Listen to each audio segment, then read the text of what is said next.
Hi, I'm Carlin Borisenko. In early 2020, I was the knitting Democrat who accidentally went viral on the internet for going to a Trump rally and then left the party.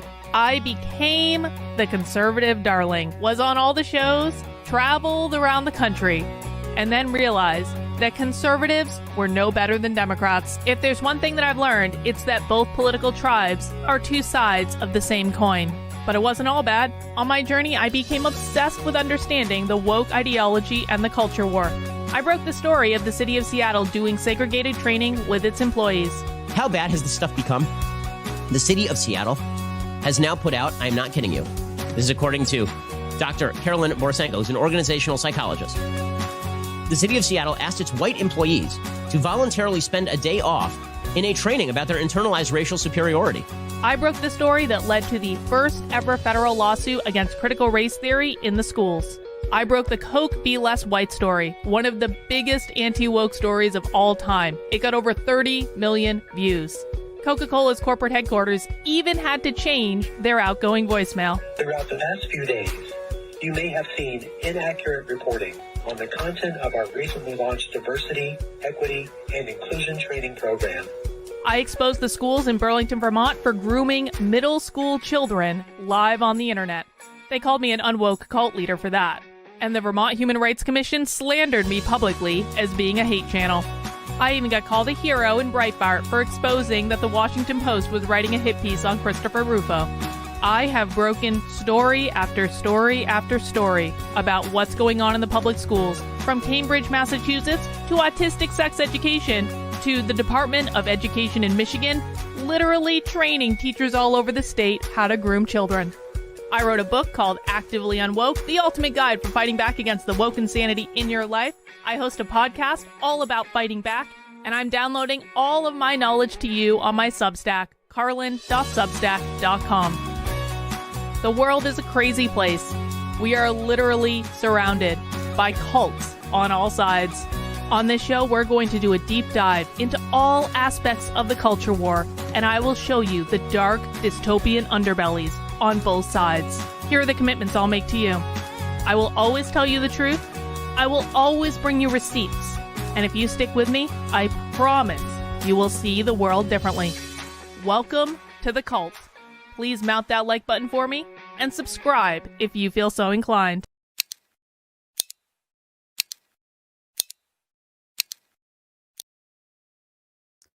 Well, happy Friday, everyone. We did it. We made it through another week. And Fridays on the cult are happy hour. Happy hour is a time where we have a couple of drinks, adult beverages, if you will. Let us know what you're drinking in the chat if you are drinking something interesting today. And while we're drinking, we watch a woke training from start to finish. We watch the boring bits. We watch the cringy bits. We watch the things that they say to each other when they're teaching each other about their ideology, when they think that we are not listening, because to be quite honest, who is crazy enough to sit here and watch their trainings week after week after week after week after week just to find out what these people are saying to each other so that we can plan for how to fight back against them? Well, guys, today it is also, like, can I just say, it is hot as hell here. That's why, like, I look a little disheveled and my hair is just, like, pulled back and I'm wearing a sleeveless shirt. It's so hot here. Is it hot anywhere else? Oh my God, summer is almost here. I can't believe we're almost halfway through the year. This is crazy. This is crazy town. It's going so fast. But today, guys, on the cult, we are watching, well, I want to take you back to last week when we discovered this crazy teacher training, the the Educator Institute for Equity and Justice. And I reviewed this training on the channel. It is one of the most woke teacher trainings that you've ever seen in your life. You will be terrified to learn what your teachers are teaching. And this training is hosted by an organization called A Queer Endeavor. A Queer Endeavor is located within the School of Education at the University of Colorado, Boulder. So congratulations, residents of Colorado. Your taxes are paying to fund this. Don't you feel great about that? And I happened to find this video, A Queer Endeavor, queering leadership.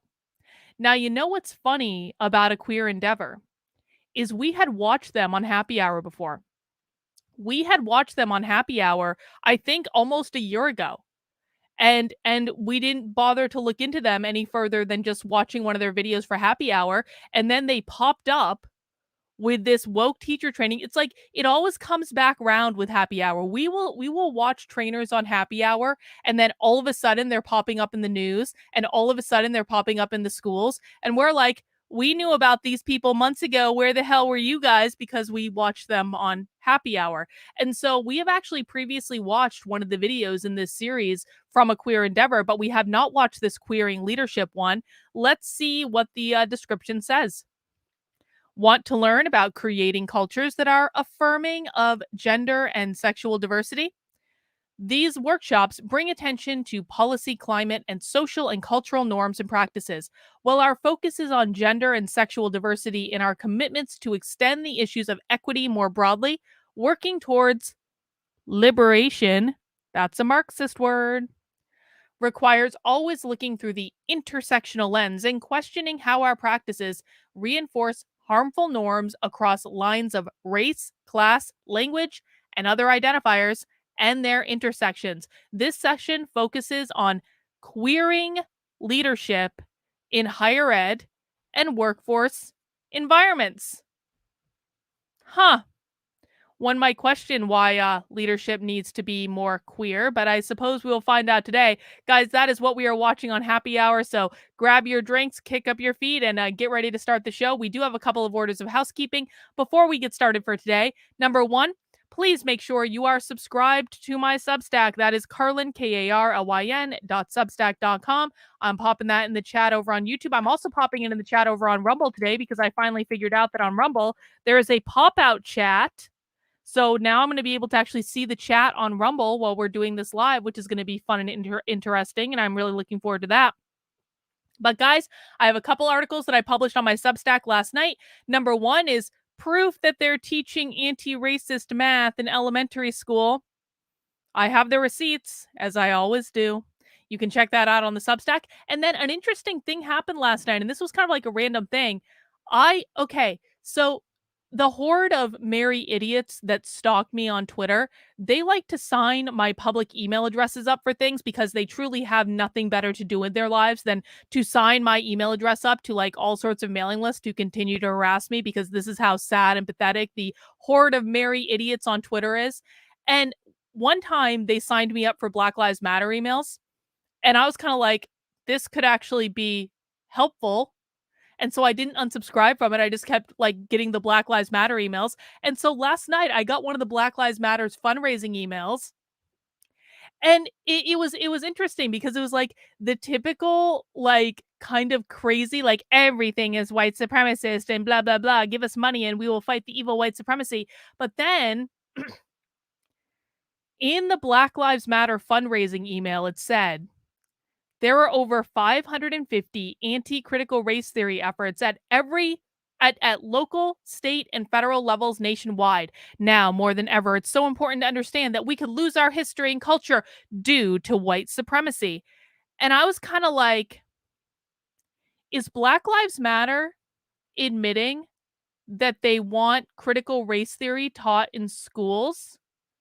Because if Black Lives Matter doesn't think that critical race theory is taught in schools, then why would they be sending out a fundraising email saying there are over 550 anti-critical? I mean, first of all, if that number is real, if there are really 550 like anti-critical race theory efforts at local, state, and federal levels, like, bravo, guys. Good work. Honestly, I had no idea there were that many. Now, we can't entirely dismiss the fact that Black Lives Matter may just completely be making this up. They could have like pulled that number out of their ass and just be lying about it to raise money. But if that number is real, that's actually really incredible and a little bit of a white pill for me, if I'm honest.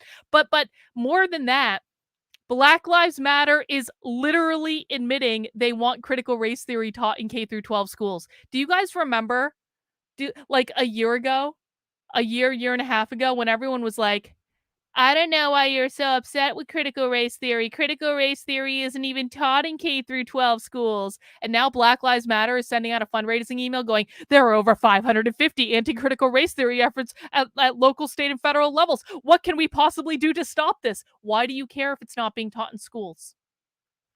So, thank you, Black Lives Matter, for saying the quiet part out loud. Sith over on Rumble says Freudian slip from Black Lives Matter. We got the 3 of those clowns off of our school board. That was a good move, Sith. Congratulations on that. So that is the type of stuff I publish on my Substack, guys. I show you the receipts. I show you the highly practical things. I'm not doing outrage porn on my Substack, but I will tell you the things that you actually need to know that are going on, that are the important things that are actually going to impact the lives of your kids. I do posts almost every single day on the Substack, and in fact, if you are a listener of the Actively Unwoke podcast, I want to let you know that I'm in the process of migrating that podcast over to the Substack. I've had the Actively Unwoke podcast for, probably over a year now, year and a half, something like that. And I had it on another hosting provider. Let me just pop the link in the chat so you guys can go subscribe. And it's propagated out to like Apple and Spotify and things like that. It might take me a couple days to update all the links out to all the different places that the podcast is propagated out to. So if you are currently a subscriber of the podcast and you haven't seen the latest episode number 43 come up yet, hopefully it'll come up in a couple days. If it doesn't, let me know. But in the meantime, you can head over to the Substack and access it under the podcast tab. This is my free podcast, not to be confused with The Inner Circle, which is my premium members only podcast for paying supporters and stuff like that. So that is going to be available on the Substack now as well. And I do have a story with additional commentary about that crazy teachers conference from A Queer Endeavor, whose video we are going to be watching today on the show. So that's one announcement, guys. Another announcement is if you haven't checked out the Unwoke Art store, you got to get your Trump stuff, man. Now, someone recommended, they said, Carlin, for this special Trump gets the last laugh design, can you do a fridge magnet? Yes, I can. Johnny, you betrayed us. We were very nice to you, and you lied about us on that socialism stream. We were not raiding anyone, Johnny. I do not appreciate it when socialists and communists come into this stream and we're very nice to you and we don't insult you and we show you respect and consideration and then you go and lie about us. I don't appreciate it, Johnny. If you do it again, I'm just going to block you, bro. You can do whatever you want with that, but yeah, I mean, we all know that communists are assholes. But we were always really nice to Johnny, and Johnny did not repay that favor. Anyway, in the Unwoke Art store, I have all sorts of cool exclusive merch that you won't get anywhere else, including some limited edition merch, including the Trump Gets the Last Laugh merch that I have up right now. This is a limited edition just because, Trump got a couple of wins, and I was like, you always got to remind people, the wheel of fortune is always turning. No matter how bad things get, they can always get better. And I've got this in a sticker. I've got it in a poster. I've got it in a really nice G-Clay print. I've got it in a t-shirt, a magnet now. And of course, the most popular item, the Trump golden mug. I have never been so proud of any product in my store. I love this mug. I think it's so funny.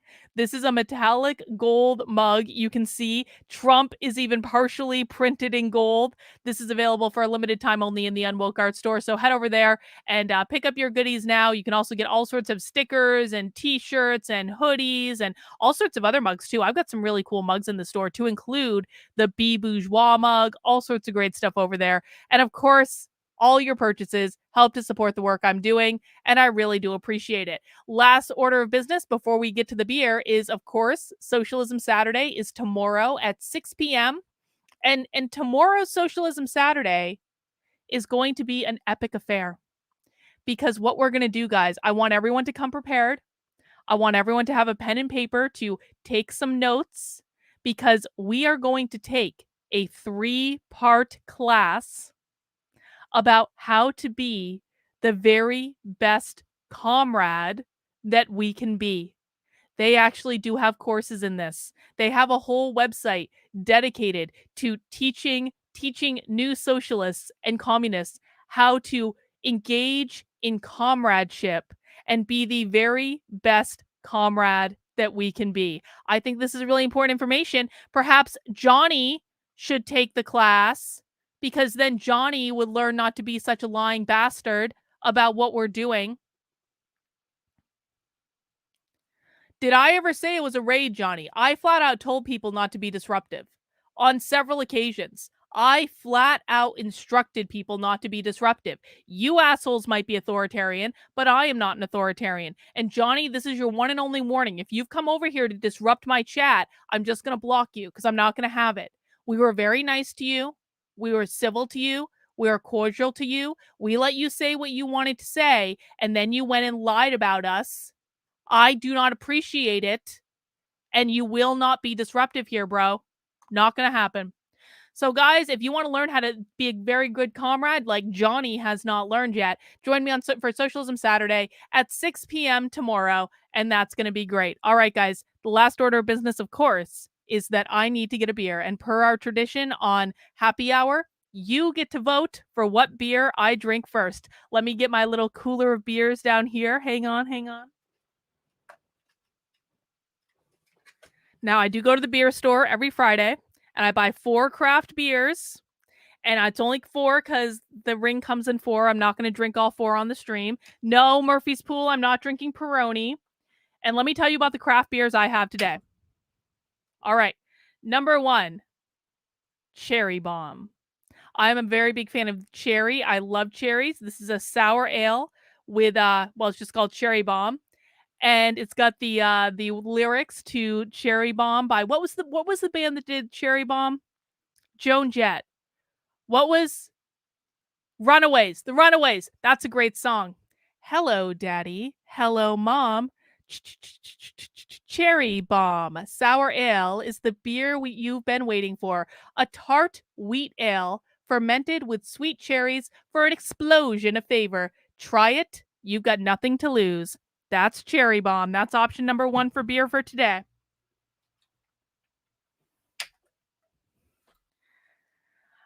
I know, Joe. I think this would be a great idea, except then I don't know if I could actually do the stream and pay attention. I think that might be a little bit problematic, but I do appreciate the suggestion. Next up, and I think I've had this one before. This is called Sky Gazer, and this is a Synergy Raspberry Coconut Cake Berliner Weiss beer with cherry orange, raspberry, coconut, and milk sugar. So that's going to be our coconut cake raspberry beer, which is Sky Gazer. One Day Beer Punch. No, that's kind of like the beer I drink, isn't it? That's kind of a little bit like a beer punch. It's got all sorts of fruity flavors into it. All right, next one. Do you guys remember Pogs? Does anyone remember Pogs? Pogs were these little cardboard thingers that you bought in the 90s, and everyone had like Pog collections and all that.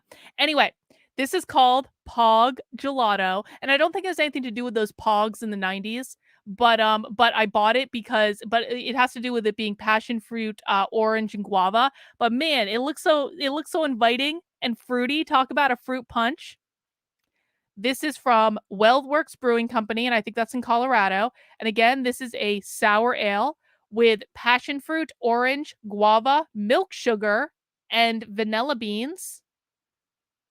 And it doesn't have a description other than that. So that is going to be our Pog Gelato, nice and springy and summery. And then our last one, and I have to admit the can drew my attention to this one, because it was so simple and I very much like minimal things. And this is from Tripping Animals Brewing. This is part of the Gummy Saurus series. It's called Spinosaurus, and this is a sour ale with boysenberry, caracara orange, marshmallow, and vanilla. So, guys, these are our four choices for beer. Let me put the poll in the chat over on YouTube. Again, you've got Cherry Bomb. You've got Coconut Cake, which has raspberry and coconut and milk sugar. You've got the Pog Gelato, which is passion fruit, orange, guava, milk sugar, and vanilla beans. And you've got Gummisaurus, Spinosaurus with boysenberry, Cara orange, marshmallow, and vanilla. Got some great sour options today. I don't know how you guys are going to pick from these. But go ahead and get voted on that. And while you're voting, I will go ahead and get the sound set up. Please make sure you've mounted that like button for me, guys. We do happy hour every Friday at 5 p.m. You are welcome to drink or not. I noticed Vision earlier was asking if we would be offended if he didn't have a drink. And no, we would not be offended. You're allowed to do whatever you want. Maybe you can even create a festive little virgin mocktail or something. All right, guys. Looks like Cherry Bomb is going to be the winner. Hang on.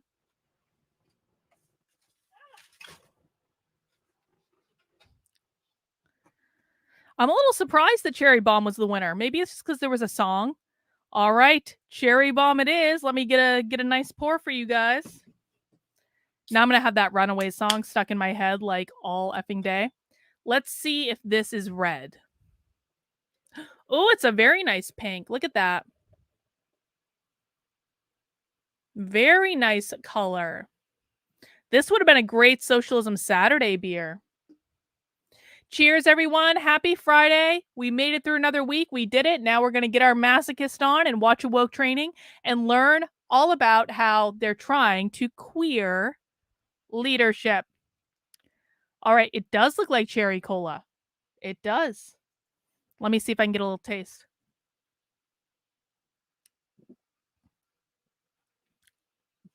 That is delightful. Definitely delightful. Good choice, guys. Well done. All right, let's get this party started. We got about an hour and a half. Pray for us. Pray a rosary if you feel so inclined. Let's go. Hello and welcome or welcome back Sorry, guys. Captions unavailable. to the 2022 NCWIT Summit on Women in IT, which continues to be the world's largest annual convening of change leaders focused on significantly improving diversity and equity in computing. My name is Dr. Andrea Bowens-Jones, and I am the Corporate Initiatives Program Manager at NCWIT. Look, it is sponsors, Bloomberg, PNC. I don't know what this last one is, but fucking Bloomberg is sponsoring this. my pleasure to welcome you to this series. Oh, I can do bingo, which actually. features Hang on. speakers with a diverse range of perspectives and Guess we'll do hopefully queer bingo. provocative ideas and worldviews.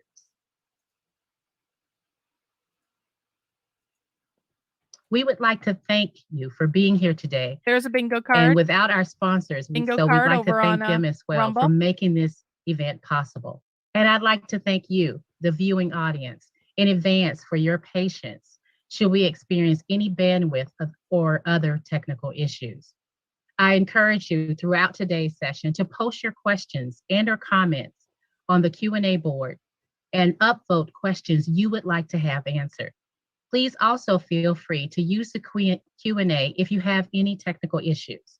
You may also have the opportunity to ask your questions live, but please do remember during that time to keep your mic off unless you are speaking. Well, I hope you are excited about this session because I am. I have the distinct honor of introducing our speakers, Bethy Leonardi and Sarah Staley, which are both co-founders of A Queer Endeavor, which aims toward creating schools that are safer and more affirming to LGBTQ+ and gender expansive youth. A Queer Endeavor seeks partnerships with educators and school communities to make unworkable the silence that historically has surrounded topics of gender and sexual diversity in education. A Queer Endeavor seeks to grow the knowledge base on gender and sexual diversity, affirming policies and practices in education, inform research and praxis, and engage in broad-based coalition, building a variety of community-based stakeholders. Bethy Leonardi, whose pronouns are she, her, and hers, is currently co-founder and co-director of A Queer Endeavor and an assistant professor in education foundations, policy, and practice at CU Boulder. By the way, Bethy just got tenure at UC Colorado Boulder. Tenure. That means she can't be fired, basically, ever. Before earning her PhD, Bethy spent 16 years as a secondary English and math teacher in general, Her work explores how public schools as compulsory institutions affirm, include, deny, and or silence queer identities. Specifically, she is interested in how educators enact promising practices that disrupt and heal cis heteronormative school ecologies to create schools that are ready for and not merely reactive to queer youth. So she wants to create schools that disrupt heteronormativity. Huh, okay. That doesn't sound like it could be destabilizing to the system at all. Excellent that she got tenure. The way into understanding school ecologies is through a focus on the Hang on. relationship between policy. This is not true. This is not true at all. If you have tenure, they cannot fire you unless there are like really, I mean, grossly extenuating circumstance. And you're going to bring up Brett Weinstein. Brett Weinstein was driven away. He wasn't fired. He was driven away. Okay? It is not true at all to say that tenure means nothing. Tenure means a lot. In practice and at a level of implementation. Specifically, Bethy is interested in policies that challenge the status quo. That is, what counts normal in public schools. She works to understand how those policies might land in local ecologies and how educators might till the soil so that they land safely and have positive impacts. Now, for the introduction of Sarah Staley. Oh, they do have subtitles. Whose pronouns are she, her, and hers, is an assistant professor in teaching, learning, research, and practice in the School of Education at CU Boulder, and co-founder and co-director of A Queer Endeavor. After earning her undergraduate degree and teacher licensure from the University of Kansas, Sarah spent 6 years as a language arts teacher, primarily in Southern California. Her classroom teaching experience fueled curiosities about how teaching is such a difficult profession to learn. And in 2008, she moved to Boulder, Colorado, in pursuit of her PhD. Her research and community-based work are animated by deep commitments to justice-oriented teacher education and to creating safer, more humanizing school cultures for LGBTQ plus youth, families, and staff. Currently, she studies how educators learn and enact queer, inclusive, and anti-oppressive practices. So join me in welcoming today's speakers.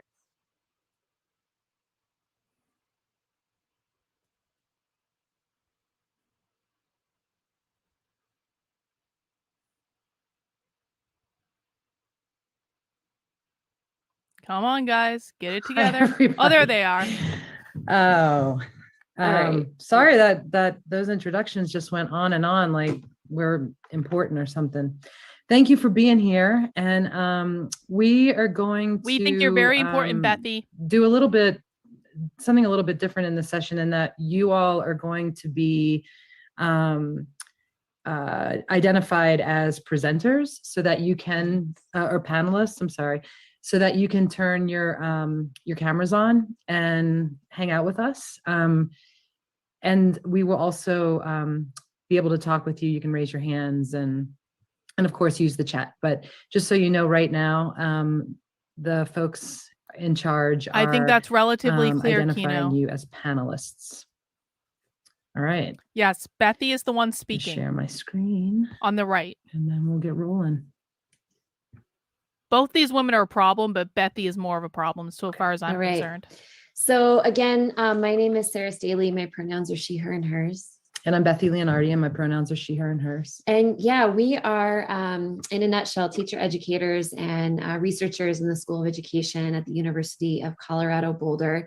In 2014, we started A Queer Endeavor, and essentially we're an organization that works in partnership with teacher education programs, districts, school communities, to support educators, school leaders, and youth-serving adults learn about gender and sexual diversity. And really our goal is to work together to create learning environments that are safe and affirming, really, of all young people, but with an emphasis on LGBTQ plus youth. The approach we take in that work and that you'll experience in this session today involves considering what queer theory and queer pedagogy afford us. And Oh, we'll queer dig into that. pedagogy. As the name of Oh, our organization that doesn't sound suggests, thinking terrifying. queerly is essential to our work. You may Speaking be familiar with queerly. the way queer can be used as an adjective to signify a particular identity or the whole range of identities and expressions that fall under the LGBTQ plus umbrella. I'm gonna need more But as beer. we'll explain in and unpack in the next few slides, when used as a verb, queer means something pretty different. Essentially, to queer something means to question what counts as normal. Oh, I'm sorry. Okay. So bringing a queer approach to this conversation about diversity and equity in education and leadership means looking beyond inclusion of more diverse others, beyond adding difference. A queer approach asks instead, what does this space leave out? Or whose opportunities are limited in this space and why? What's going on here? It shifts the focus to the space itself and how normativity is functioning along multiple and intersecting lines of identity and oppression. So, for example, race, sexuality, gender, ability, status in a particular organization. And so it implicates you in systems of normativity. It provokes us to ask, what is my contribution to how normativity is functioning here? Is this organization or this classroom or this district or this school, what's going on? How is normativity functioning? And what are the consequences of how certain norms function? And finally, we'll use a queer approach a queer approach involves recognizing that learning does something to us as learners, just as leading does something to us as leaders. And so we'll consider the emotional dynamics of this work that you are all committed to doing. And we'll raise the question, what does leading toward equity, inclusivity do to leaders? And that's where we'll start today. All right, and one more time, as a reminder, if you receive a pop-up notification to become a panelist, please accept that. That way we can have the opportunity to see your faces if you turn your cameras on, and then we can also have a conversation. You'll be able to unmute that way. Okay, so moving on to the next slide. So we'll start by digging a little deeper into our use of the word queer. We like to break down the meaning of the word in two different ways that I kind of already alluded to. So first, you can think of queer as an adjective and as a noun.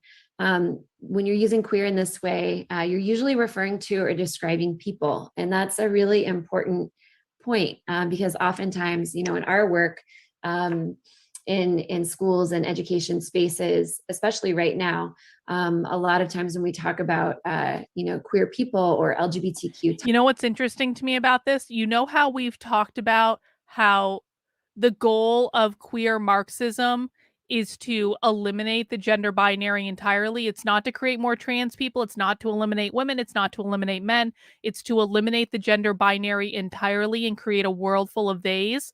Well, look under their definition under noun. A person whose gender identity is non-binary or differs from the sex they were identified as at birth.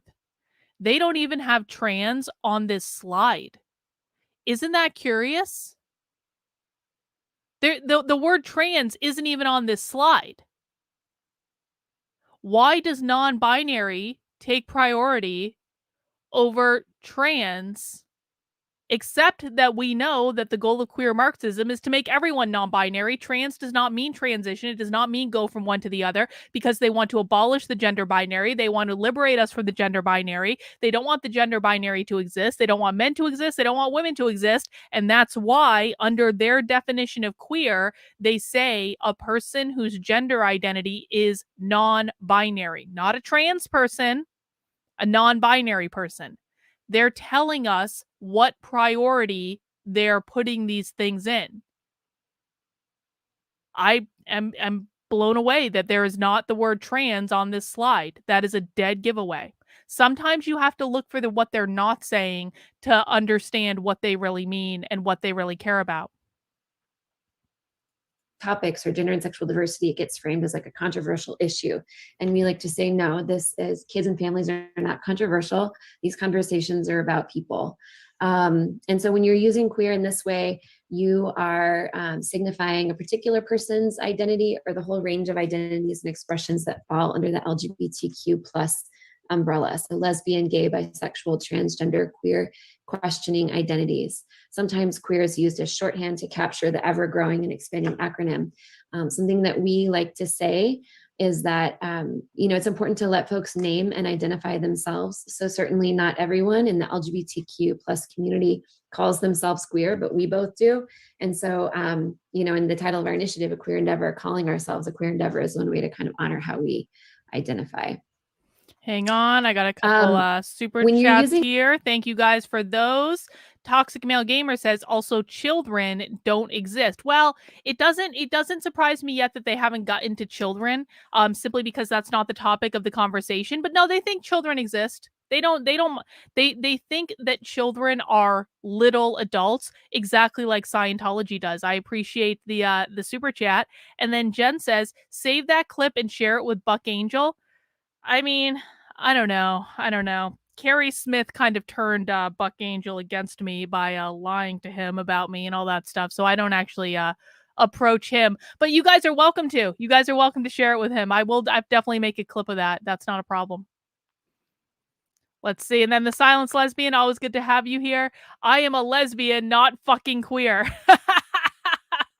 I, as you guys know, I attract gay men like moth to a flame. I am surrounded by gay men like all the time. I don't know a single gay person who and lesbians love me as a general rule because they typically think I am. But I don't know a single gay person or lesbian that likes the term queer. Are there any in the chat? I know we have gay men and lesbians in the chat. Do any of you like the word queer? I'm gonna bet not. Ah, cool. I appreciate that. That would be great.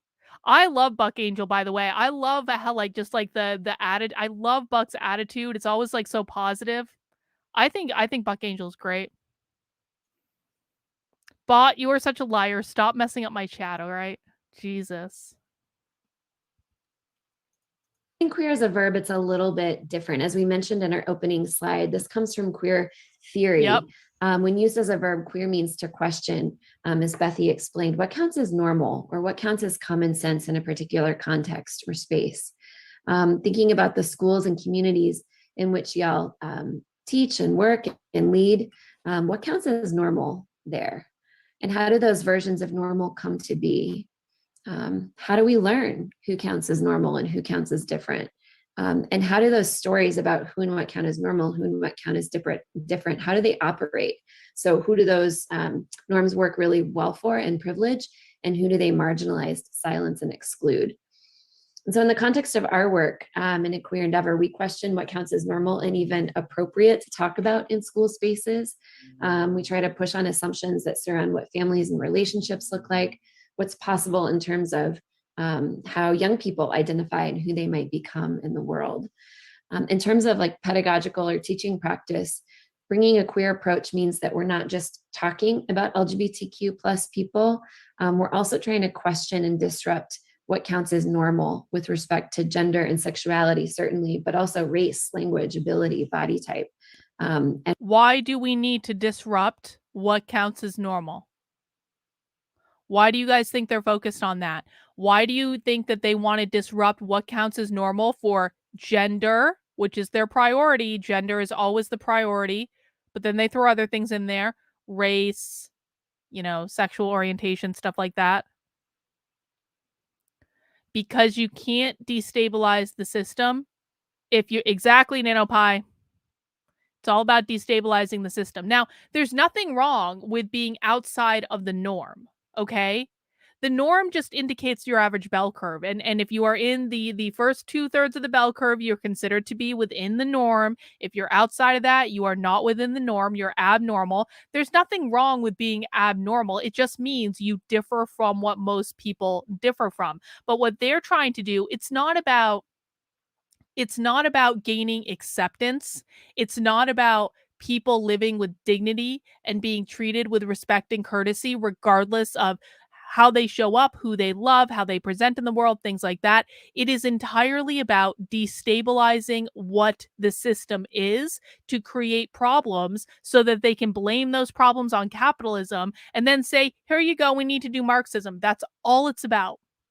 Never buy into any garbage. Say this is just about acceptance and making sure, people are taken care of and people are treated well. That's not what it's about. It's never been about that. That is a classic gaslighting technique that these people use to make you essentially bend the knee to what they want. Because if they can frame it as, we're just trying to create a loving and accepting environment for everyone. And why don't you want us to do that? Why do you hate people? Why do you hate gay people? Why do you hate trans people? Why do you hate they're trying to use the emotions to get you to bend the knee to what it is they want, which is to disrupt the gender binary and get rid of it entirely. That's what the ultimate goal is, but they're never going to say that part out loud. And we're, what changes do we need to make in order to Exactly, disrupt those SG. norms Great and point. transform the spaces that we're in to be And more transform the affirming, more spaces. So in keeping you all at the center of this, we want to acknowledge that we're all coming to this conversation from different places. So some folks in the Zoom space might be newer to conversations about equity, diversity, and inclusion, and maybe especially as it relates to leadership. And sometimes even the language itself is hard to wrap our heads around. And with that, there's a certain awkwardness to engaging in conversation, and there might be fear of saying the wrong thing. If you're here, we invite you to lean into what might feel like discomfort, and we'll do our best to create what we call a soft space of accountability for us all to land in. Others of us have been here quite a bit because we embody identities that are typically central to conversations about diversity. And there's power in that, to have an identity that is implicated in certain conversations, but there's also vulnerability. And so we want to put that into the space too, that conversations about equity. Sin asks, haven't we seen these two hosts before? Yes, we have, Sin. We watched them actually in this same series of presentations. They did another presentation for this exact conference that we watched on a previous happy hour. And then we discovered that these are the two behind A Queer Endeavor, which is that crazy teacher educator conference out in Colorado. So it all comes full circle. But yeah, we have seen these two before. Good memory. And justice and identity land on different bodies in different ways. And, thinking about this as you bring what you learn from this session back into the spaces that you're in, that starting these conversations, they're tender and they have different implications for different people. And then last, some of you are already immersed in DEI work. You're flying around with your justice capes on, you're pointing out hot spots in your organizations or communities. If you're there, awesome. Show up that way as somebody who's willing to share their knowledge and expertise, and also, still finding places where, we might continue to learn and grow. So given that, we want to invite you to reflect on how you're showing up to this conversation and to consider how the other folks in this space are showing up. We facilitated conversations kind of like this one with probably 10,000 educators at this point.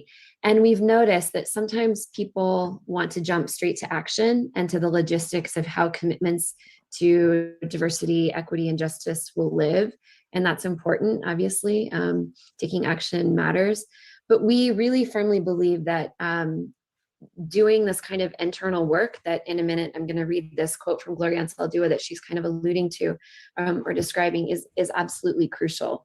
And we also know that, especially for y'all, folks who are positioned as leaders in particular communities, there are vulnerable dynamics that surround your own personal processes and relationships to the type of internal work that we're asking you to do, and that is typically ignored in conversations like this one. So we want to name and honor that. We love this quote from Gloria Anzaldúa because it reminds us that a crucial first step toward any kind of social change involves starting with ourselves. and turning inward to confront the assumptions and biases and vulnerabilities and strengths that we bring to conversations about identity, equity, diversity, and justice. So Ansel Dua says, the struggle is inner. The struggle has always been inner and is played out in outer terrains. Awareness of our situation must come before inner changes, which in turn come before changes in society. Nothing happens in the real world unless it first happens in the images in our heads. We also know from having these conversations, facilitating these conversations a lot with folks, that talking about identity, equity, and diversity is rarely easy. And we know that sometimes we can tend to avoid these conversations because of our fears of being vulnerable. And so we just want to name that too. And we're going to ground in a couple of, I'm going to read some questions to you and just give you an opportunity to take stock of what's coming up for you in this moment and to ground in that personal internal work. So the first question is this, and I'm going to change it slightly from what's on the slide. Do you want to put it in the chat? Yeah, I don't have it. Well, I guess it's on I'll put this. This is the first question that's slightly different than what's on the slide. So just maybe close your eyes, consider this question as we launch into this conversation this morning. What will this conversation about diversity, equity, and inclusion for leadership bring up for you personally? This is so insidious. They're trying to what this is they're trying to bastardize a mindfulness technique, which is they want you to close your eyes and essentially put yourself into a little bit of a trance, which is going to make it much more easier for them to convince you of like crazy, crazy, crazy shit. Never do this if you get caught in like a diversity training in your workplace. If you have to like close your eyes and pretend you're meditating and breathing in and out, you think of like some loud rock music in your head or something. Do not ever do these exercises within a diversity training because it's a trick. They're trying to hypnotize you. It makes you much more susceptible. We've seen this. This actually happened in the Essex Westford School District. We saw it in one of their trainings. The Essex Westford School District actually brought in an effing hypnotist to their training for parents when they were rolling out their DEI plan. And they did a whole 20-minute section on, now close your eyes and breathe in very slowly and breathe out and visualize these things. And it was to hypnotize you, to make you more susceptible to the things that they were talking about. Do not ever do this if it's done in a work environment. You can close your eyes, but you think of something crazy, you think of loud rock music, you think of a horror movie, you think of anything you need to so that you do not put yourself accidentally into some sort of like accidental trance that you don't even know that you're in, which is what happens when you do the deep breathing exercises. It's why they have you do it.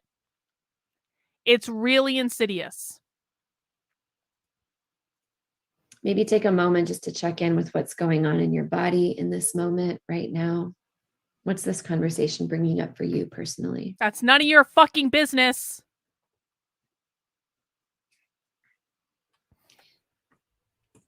Now take a moment to think about a vulnerability. Thank you, Maggie. I appreciate it. Something that you worry could limit your effectiveness, your willingness to show up to this conversation and to participate in it wholeheartedly.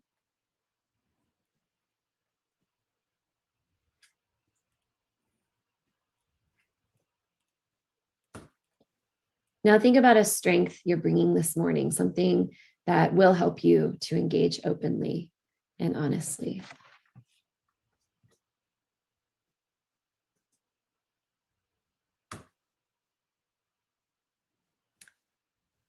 And the last question is this. Now take a moment to think about the vulnerabilities and strengths that the other 65 people in this Zoom room might be holding in relation to this conversation. Mm-hmm.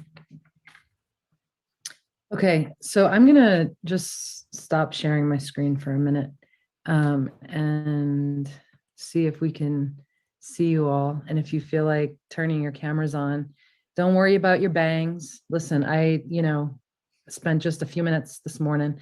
So Oh, it's so nice to see people. Thank you. Oh, hi, Edie. Hi, John. Oh, look at this. Okay. So we want to just start here, and what we've done just because of technology and Zoom is, have people share out in the chat. So if you're sharing a 150 years ago. It began a long time ago.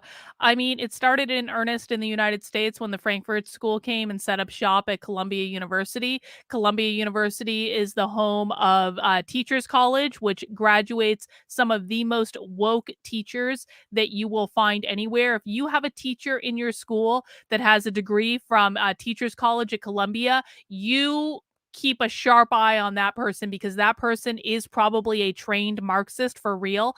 That autistic sex ed webinar that we infiltrated, that was that was a graduate of Columbia twice, a 2-time degree holder from Columbia.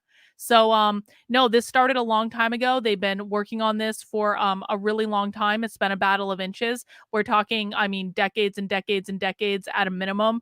And so, like, we have a lot of ground to make up. But you started seeing these crazy ideas. Really, they started in earnest. So in the research that I've done, a lot of school districts started implementing equity plans.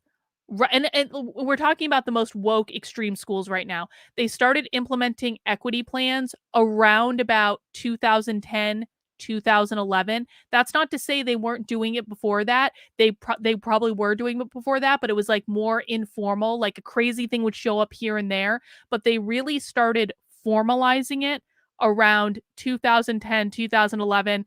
There are more, like, there are others. Not every school district did it that early, but that's when, at least in the research that I've done, that it really started. So they have a good 10-year head start on us in terms of actually formalizing equity as a part of the administration, as part of school district policy, as part of the curriculum. That's why it's so important we need to pay attention to policy, because they have a really big head start. Julie says, why do they insist on seeing everyone? It's creepy. It's a control issue, because now they can see you, they can control you better. Like, if they can't see you, when people have their cameras on, right? Now they know you're paying attention. What happens when you have your camera off and you're in a Zoom meeting? You're dicking around on email or Twitter or Facebook, or you're playing a game on your phone. You're not really paying attention, but you have that camera on and they start to engage you. That means they know you're paying attention. So that's what that's about. vulnerability, just label it V and share what you're bringing. If you're sharing a strength, and it could be a vulnerability and a strength, S, and then just share in the chat what you're bringing to the space today. You didn't know you were going to have to do anything. See, we're queering things up. And we do want to have a conversation, and it's really important to know who's in the space, right? And if you're leading in this work, keep that in mind as well. So let's just take a few minutes. What's here? What are y'all bringing today?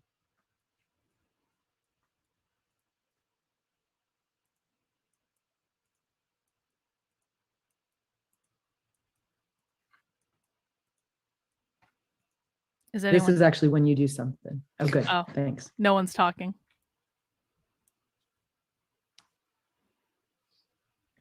Okay, just so you guys know, though, they're probably reading the chat right now, which is what we can't see. When trainers do this, do not speak up if you're in a diversity training and they do this, because the waiting is designed to make you uncomfortable. Okay. And I know this because I've done it before when I've been doing like corporate training and stuff like that, and I need people to participate and no one wants to participate. I will sit there and look at you with a smile on my face until you speak up and you participate. But if you're in a diversity training or an equity training for your job, resist the urge to break the silence. You do not need to say anything. Just like sit there, look back at them. You are under no obligation to actually participate. Don't cough. Don't make a face. Just sit there and go. Meet their silence with silence if they try to put you in this position, because they're pressuring you, because they need you to participate in order to do their job. And don't let the awkwardness get to you. It's awkward for them too. It's like a battle of wills. Make them talk first.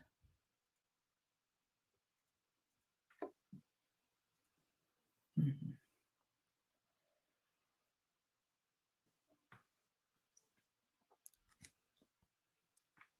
Mm.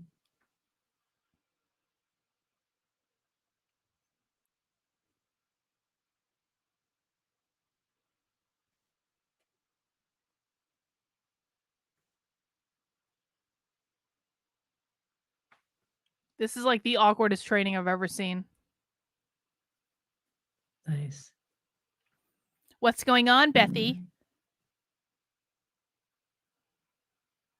Yeah. Thank you. This is really rich. And you know, Really just as you special, take in guys. your colleagues' Really great. Really special. reflections here, sharing, just hold these. I mean, thinking about like the embarrassment that we feel when we're trying to come from a good place, that's real. And I think it's on us to kind of create the space for people being calling on Adrienne Marie Brown, who says like we have to be invested in each other's growth and transformation. And to take that seriously, we have to share grace with people, right, as they continue to grow and learn. So thank you. Thank you for these. All right, I'm going to move us along. Let's see.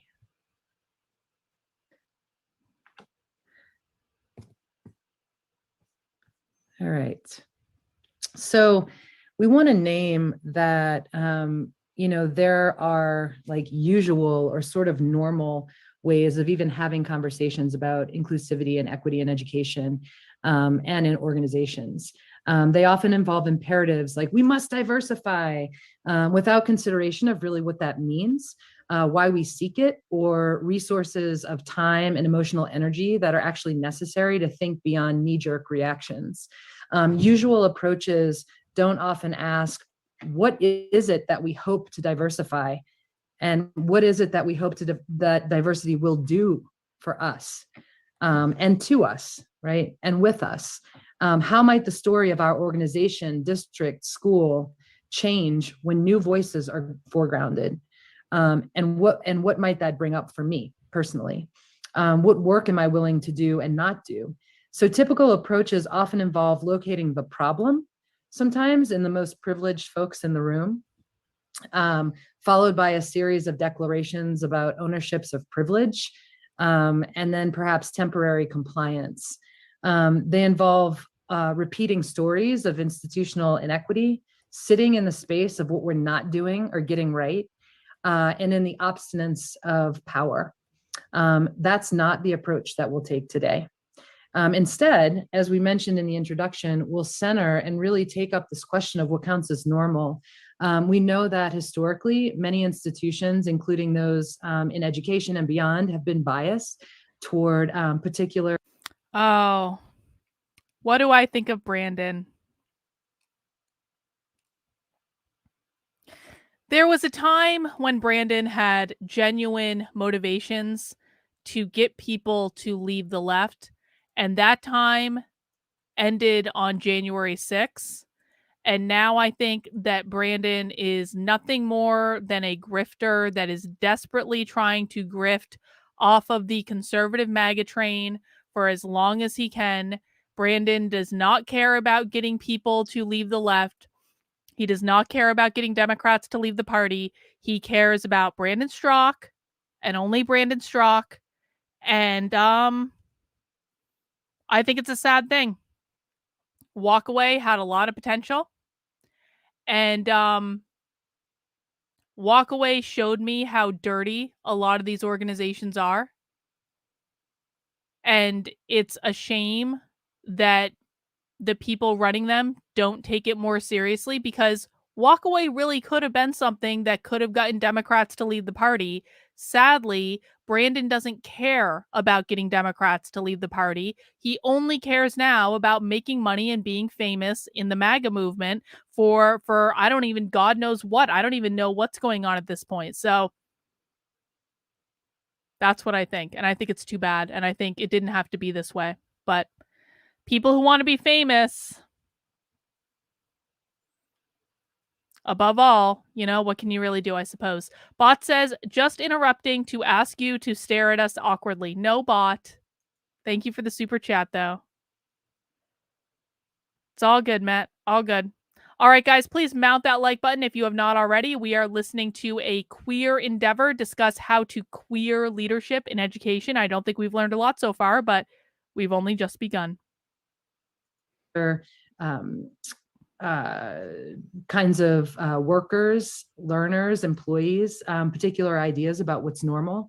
Working toward creating equitable educational and organizational contexts requires that we look through an intersectional lens and that we take seriously the ways that normativity operates along multiple lines of identity and intersections. And that's what we want to name and to disrupt.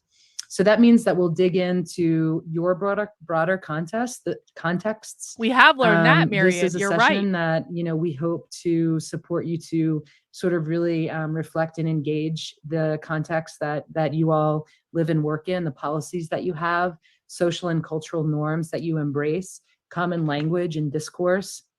Ideas of who counts as a good fit for your organization and why that is. And to think together about the lived experiences of employees, students, staff, and faculty, and how a lot of our identities often clash with normative cultures and systems in ways that are really consequential. Well, you are not under any obligation to accept a job within any organization, so your workplace does not have an obligation to consider whether or not it's advancing normativity and to make you feel comfortable for being queer within a cis heteronormative environment. I'm sorry, you accepted a job for a salary.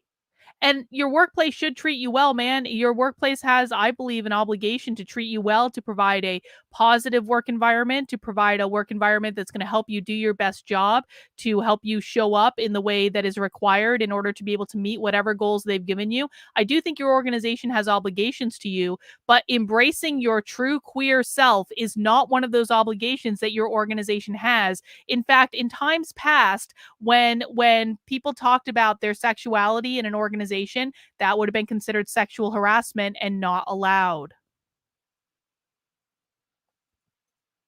Okay. All right. So here's some in the next slide that Bethy's going to show you.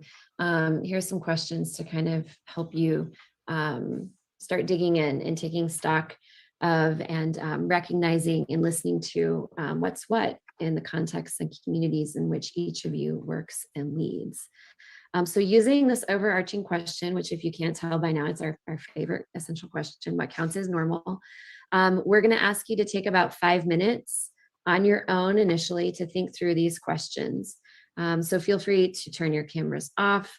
If you turn them on, reflect in writing or some other modality that works for you. I'm going to read the questions in a minute and then ground yourself in them, and then we'll come back together. Happy Friday, y'all to Philosophist. unmute and talk to us. We'll try to have a little conversation. So Bethy just put them in the chat, but the questions under this umbrella of what counts as normal in your context or your community. So thinking about the many layers of the communities in which you lead. So for example, the social and cultural norms in that community or context. If you're in an educational space, curriculum and pedagogy, the language and discourse, power dynamics, who and what count as a good student, a good employee, a good fit. As Bethy said, who and what gets counted as valuable. So what counts as normal? What comes to mind if we were to just brainstorm some of those norms? And then related to diversity, equity, and inclusion specifically, what counts as normal when it comes to good leadership? And then what doesn't? And then at your place of work, what counts as normal in conversations about equity, inclusion, and diversity? There is actually a science to what makes people a good leader and what makes people not a good leader. It's not something you can't disrupt, like established leadership techniques and just say, we're going to queer leadership. That's not actually how that works in organizations if you want to actually have a productive working environment for your employees. There is art to leadership, don't get me wrong, but there's also a lot of science that goes into it where it's just like there is a reality of these things work and these things do not work. And you can't disrupt what works just by saying, we're going to queer leadership and sprinkle some rainbow sparkle over it. Diversity, what counts as normal in the ways that people show up and what people say and don't say, and who says what, and what counts as normal in terms of, what resistance looks like. All right, so it's 11:26, 11:31. Let's come back together. Just do some silent reflection on your own. We'll call you back in 5 minutes. I hope they fast forward or something so that we don't have to watch them sit here awkwardly for 5 minutes. What, they could have at least left the questions on the screen so we could have seen them. Please tell me this is not 5 minutes of silence. Oh, there are the questions. Okay. Thinking about how many layers of the communities in which you lead, e.g., social and cultural norms, curriculum, pedagogy, language and discourse, power dynamics, good students, and good work, who/what gets counted as valuable, what counts as normal. Related to diversity, equity, and inclusion, what counts as normal when it comes to good leadership, what doesn't? At your place of work, what counts as normal in conversations about equity, inclusion, and diversity? In what ways people show up? In what ways people don't say? In what resistance looks like? Let me tell you what. Since we have a break here and they're doing some sort of group study project or something. So for people who don't know, I used to do a metric F ton of corporate training. I don't do as much anymore because I'm doing activism full time, so I just don't have time to do it. But as part of what I used to do, I would present at the largest human resources conference in the world. Like, I mean, I present a lot of conferences, but I was a regular featured speaker at the Society for Human Resources Management. You can go back and look it up. I was on their big stages and everything, and I bring that up because I was presenting at these conferences in I think it was 2017, 2018, 2019-ish, around those times. And that was when this diversity bullshit really started getting a stranglehold on the HR industry. Not so much when I first started presenting, but in 2018, 2019, you started seeing a lot more of these diversity vendors come up. You started having a lot more conversations with people about do you do diversity training? Do you do belonging training? Do you do critical conversations training? And it was always, I never really bought into it because I was like, this isn't going to work. Just like the science of it, the psychology of it, it told me it wasn't going to work. But the thing is looking at, here's the point I want to make.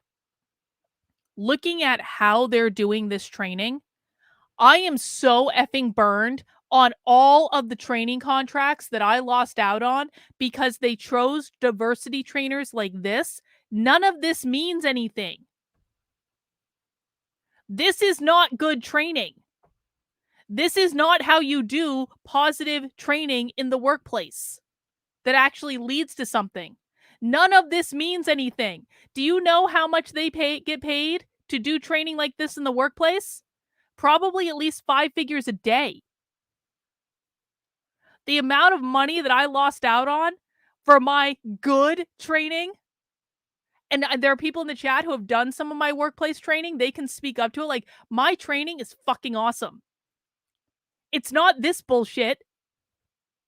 It really burns me. I'll tell you what. But that was all that they started to want. They were like, do you do belongingness training? Do you do diversity training? No, I don't do that, but I'm going to teach you how to communicate with each other. And I'm going to teach you how to actually get stuff done. And I'll teach you the psychology behind it. But no, I'm not going to come in and have flowery conversations about when it comes to diversity, equity, and inclusion.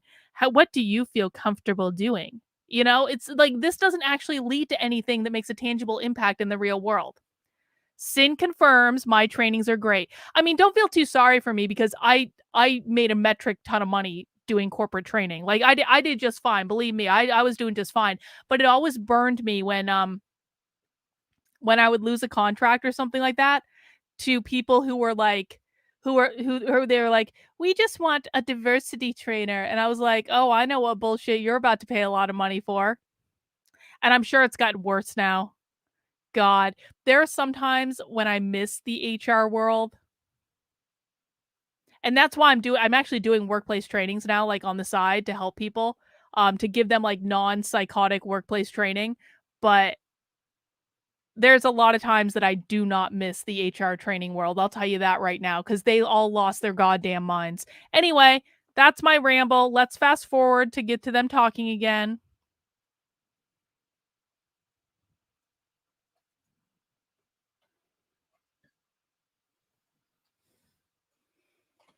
All right, y'all, let's come back together. Talk a little bit about what's coming up for you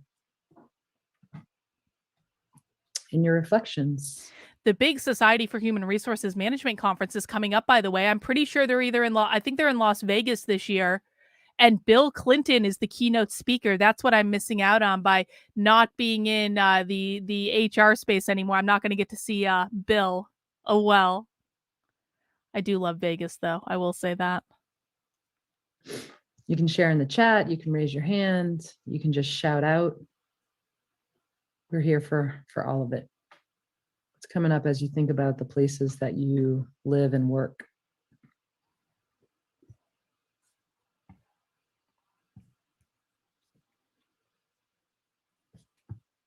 Yes, Mary Kate.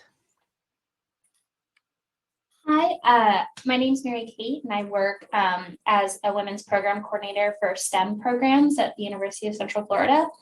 And one thing that I have... Congratulations. Your job just got eliminated.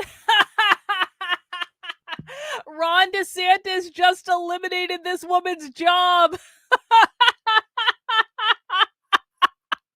University of Central Florida. I'm pretty sure that's a public school.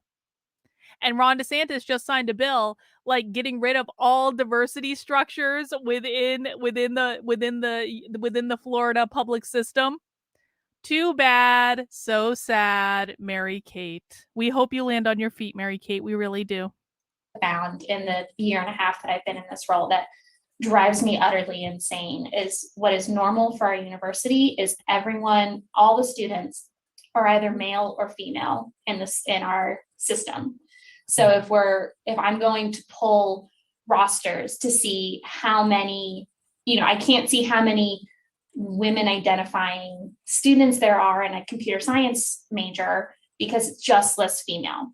And that's based on what their birth certificate says. So if I pull a list, I know I'm excluding some, I know I'm including some that would rather not be included in offerings that I'm providing. So that's one of those normalities at this university, and I'm sure at many universities, that I wish could change, and I don't know if or when it will change. So yeah, thank you. I mean, we're seeing that, in so many I wonder if that's actually a really good question. Does anyone here work in higher education, perchance? There are only like a couple really big data management companies in higher ed. I worked in higher ed for 10 years, just so people know. I've had many profession throughout my life. Anyway, so there are a couple big data management companies that service higher ed specifically, like Banner would be one of those services. And I wonder, have organizations like Banner or has like software like Banner, have they updated their software to be more trans and inclusion friendly? That's a good question. I mean, I know it's a wonky question, but if someone that works in higher ed knows the answer to that, please let me know. I would be very interested. Organizations like schools that track students, track students' identities. It's like, you're either this or this. It's too difficult for us to figure out how to do something different, do it differently. But I will say that there are many universities moving to a less binary tracking system. And so reach out to us and we can, get the party started at Universities are eliminating the gender binary. Right. I mean, I think I will say right now, we are in this, we should have really named the moment that we're in, and in the next session we are, but, this is a really hard time to be a trans person, to be a queer person, to be any people of color. Of course, that's no surprise to you all, but I think with regard to trans people in particular, there are, over 250 bills across the country attacking rights of trans people, trans youth in particular. And so I hope that this session puts a little fire in you to just start the conversation, get people on board, because these little like instances of how normativity functions, these are like microaggressions, and they build up and they hurt people daily. So. Well, and I will just say, in defense of UCF, in our web courses at the online classroom system that we use, students can change their identity in that. But it's, from our administrative end, it gets frustrating sometimes. Yeah, thank you. What else came up for y'all?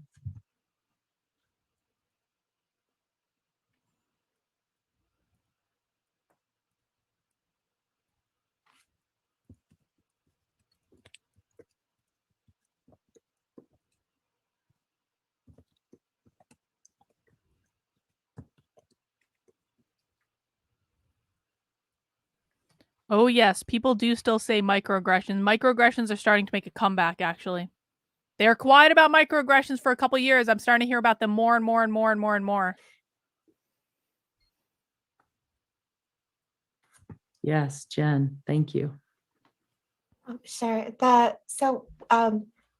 What came up for me as far as what's considered normal, I think individuals with behaviors that support productivity in the classroom.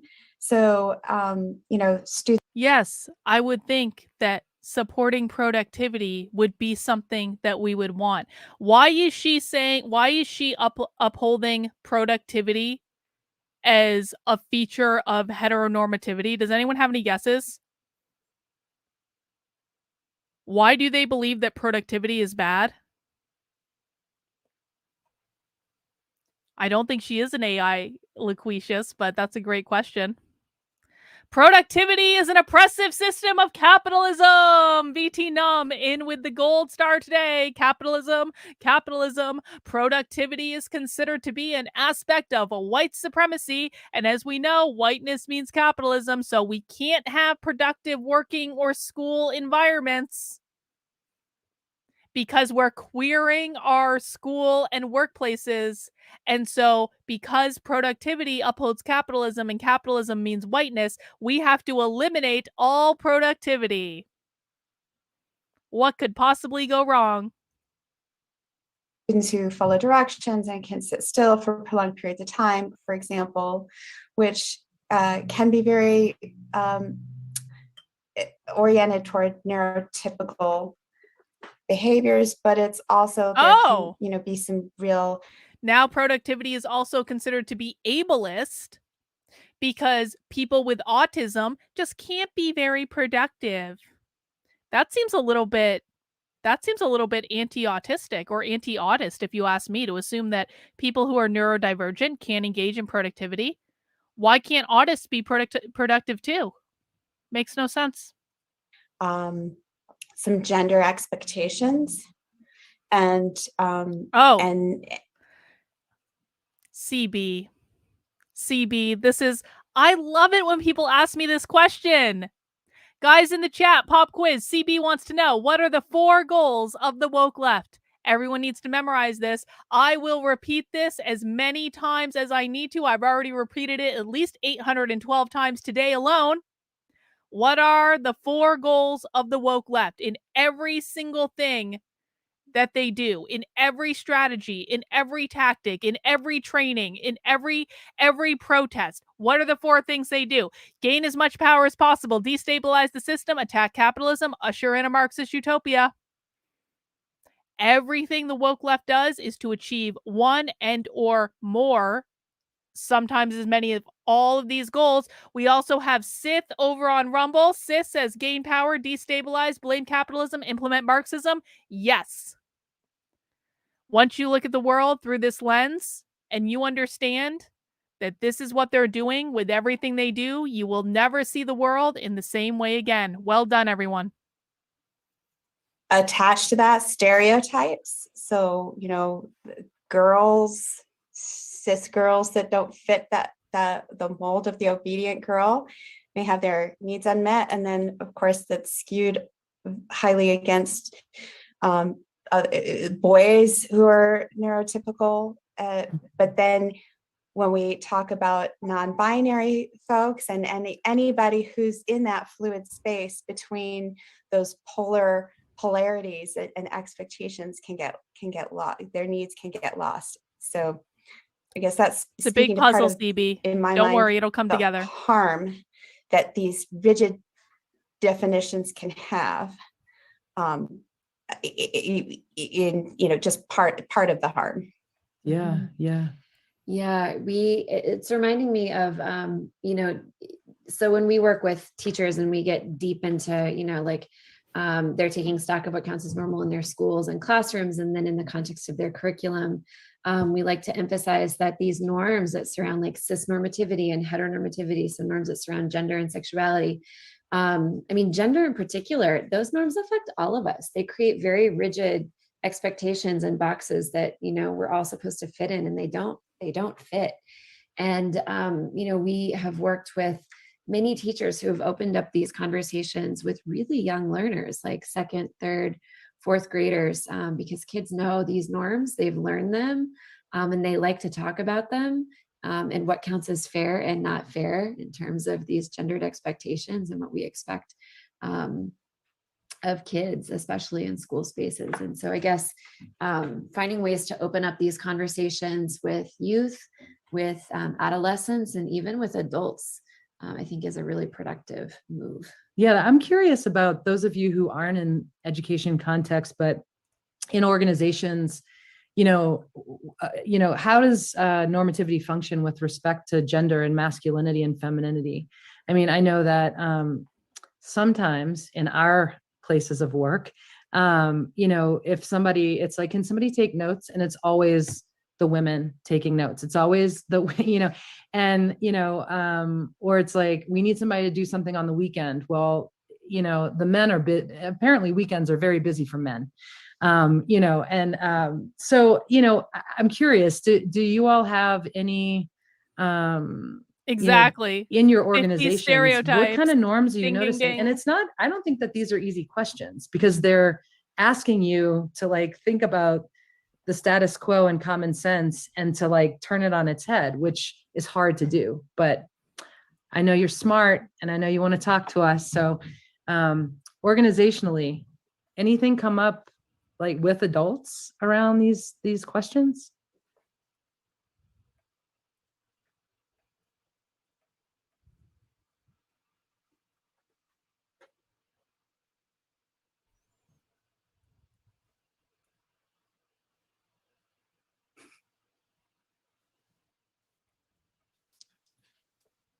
Well, while we're waiting for others to chime in, I'm going to put one out there. Exactly. That No one I wants thought to talk about to you, as you guys Bethy. were kind of explaining the norm is, I was in a volunteer organization and they were talking about preparing food. And I barely want to cook for my own family, let alone do it in my volunteer time. And immediately the person who was facilitating it said, okay, women, can you guys be the ones that prepare the table and bring the food? So even down to thinking about what's normal for a women's roles versus male roles, even in volunteer efforts, if you think about that. So, yes. Yeah. That's Thank mine. you for that. All right. That black lady seems nice. Catherine, you can't hear you.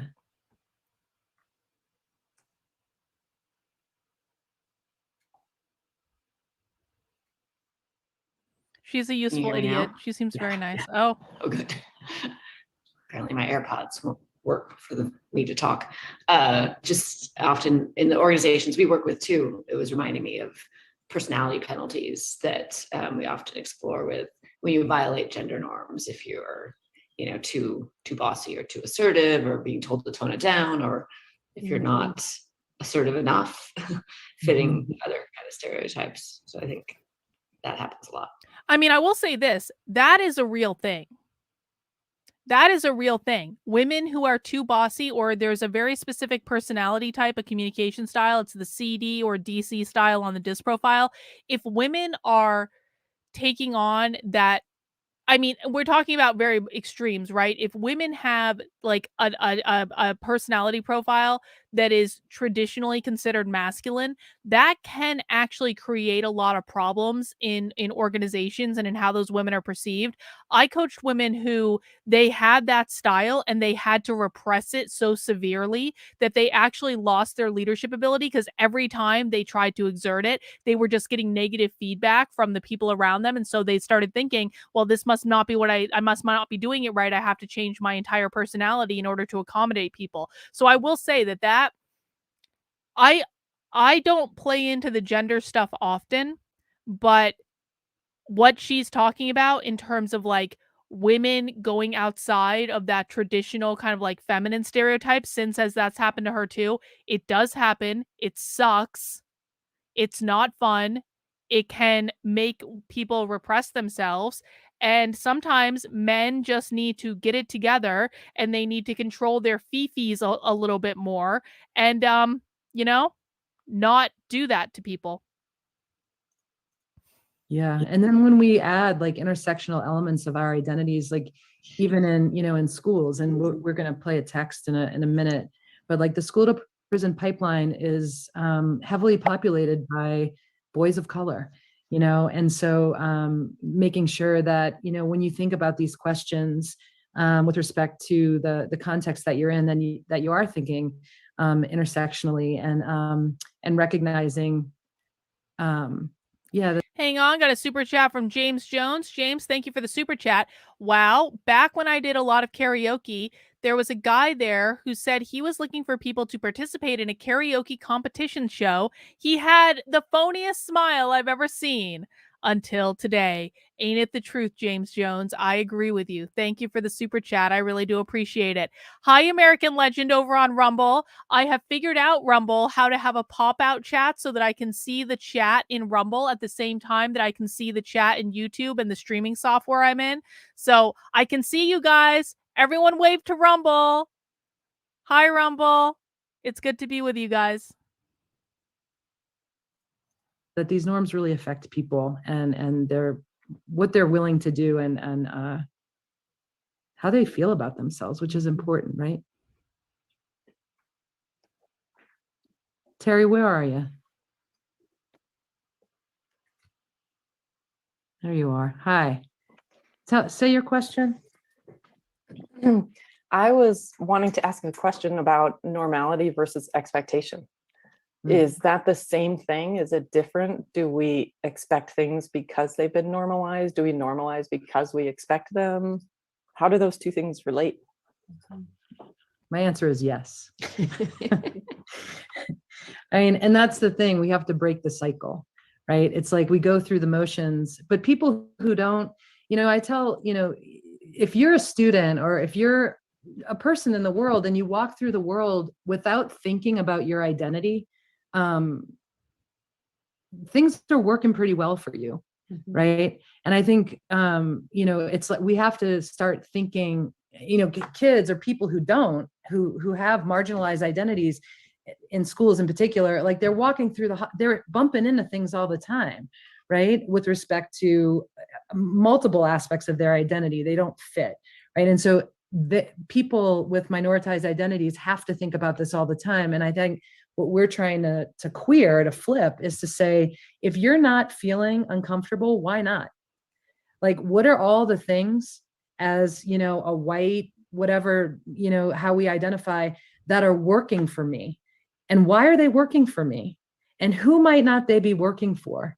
Right. And like challenging ourselves, I think about, different stereotypes, like about, bossy women or whatever. Like, we all have reactions to things that are out of the norm.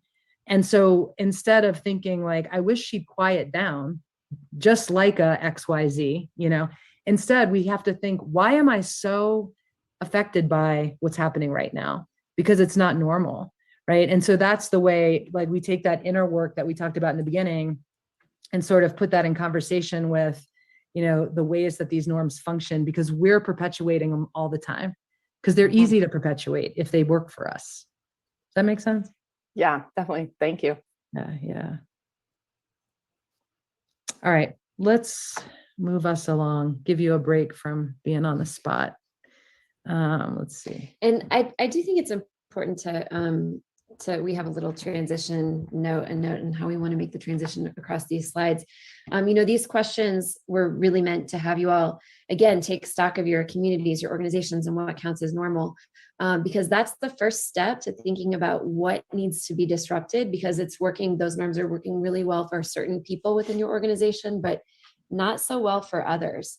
And so take this question back with you and see what kinds of conversations it might open up, and what kinds of things you can change based on, disrupting the norm. They never say anything, bearded devil. Okay. So when it comes to taking action, there's sometimes, a stall. It seems that part of the struggle in conversations about equity and diversity is that there's a distance between the problems, or what we perceive to be the problems, and our personal individual involvement or contribution to those problems. Maybe it's because these conversations tend to focus on issues to be addressed, and that's where the discourse stays. So in the broader social context, there's the issue of same-sex marriage, or the bathroom issue, or the immigration issue. In higher education, there are issues of low enrollment, retention of students and faculty of color. In gender equity, the gender equity issue, the issue of junior faculty burnout, the issue of hierarchy, right? And so when we keep those conversations at the level of issues, first, we ignore that those issues actually affect real people. And second, we keep the problem sort of out there, somewhere external to who we are and what we do each day. And so what we want to do. All right, guys, I'm about to get another beer. Does anyone have any suggestions about which beer I should drink for people who did not get their first choice in the poll earlier? Let me know.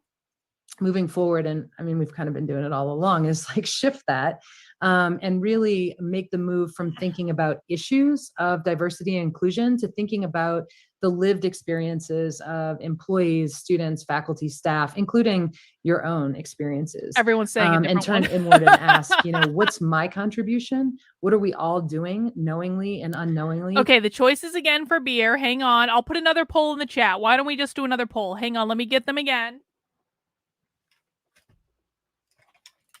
I have to remind myself even what the choices are, if I'm honest. Everyone wants a different. I know what you want, Bot. Which beer? We have coconut cake. We have Pog gelato. And we have Gummy Saurus.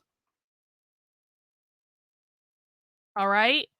I'll put the poll in the chat. Coconut cake is a Berliner Weiss with cherry, orange, raspberry, coconut, and milk sugar. And then we have Pog gelato with passion fruit, orange, guava, milk sugar, and vanilla beans. And then we have Gummy Saurus, which is a sour ale with boysenberry, cara orange, marshmallow, and vanilla. So let me know which I should drink next, guys. Let's keep going. To reinforce certain norms, assumptions, practices that impact It's the lived close. experiences of people. It's close. In It's your, head to in head. the communities that you work in. And so we want to hold space for possibility and creative thinking as we move on. So. All right. So with that in mind, we are going to turn to a text. This is Nancy Hanks. When she gave this talk, we're going to show you. All right, looks like coconut cake. In just a moment. She was a top administrator for the Madison, Wisconsin school system. In this talk, which she gave to a group of over 1,000 teachers, she really gets at this idea of bringing some of the problems that we have or issues that we have in education a little closer to home. We know that some of you are in education, but many of you are not. And so we're holding that. And we think that what Nancy Hanks has to say is impactful for thinking about leading in a whole bunch of different contexts and the different ways that we are all implicated in these systems and norms that, again, work really well for some folks, but not at all well for others. So Bethy's going to share, cheers, guys. Happy Friday. The video for you. And then we have some questions that we're going to give you to kind of chew on. All right. I thought really long and hard about what I had to say to you about a subject like the school to prison pipeline. Abolition. I found myself wondering what I had to say that was so Marxist, compelling or profound that it would leave you inspired to act and convicted. And I thought maybe like, what quotes could I share? You know, should I go with like an MLK quote or more like a Gandhi, be the change? You know, the usual suspects. But that didn't seem like the word that I wanted to share with you on this morning. So I went back to the drawing board. In my next draft, I decided maybe I should just point to the data, right? Because the data should be enough to move them. Stats shared by the US Department of Education, like the fact that while Black students represent only 16% of the student population, they constitute 32 to 42% of students suspended or expelled, and 27% of students referred to law enforcement. And then I thought if I really wanted to piss them off, I can share stories about judges literally selling kids to privately run jails and detention centers and making close to $2.6 million in the process. But then I started to think about this a different way. See, a part of the problem is when we talk about the school to prison pipeline, some of us are looking for someone to blame. A group, a system, an antagonist, or a villain, if you will. We've somehow found a way to conveniently externalize the pipeline. We've made it about systems and structures and vestiges, and we've divorced it from the actions that each of us take every day.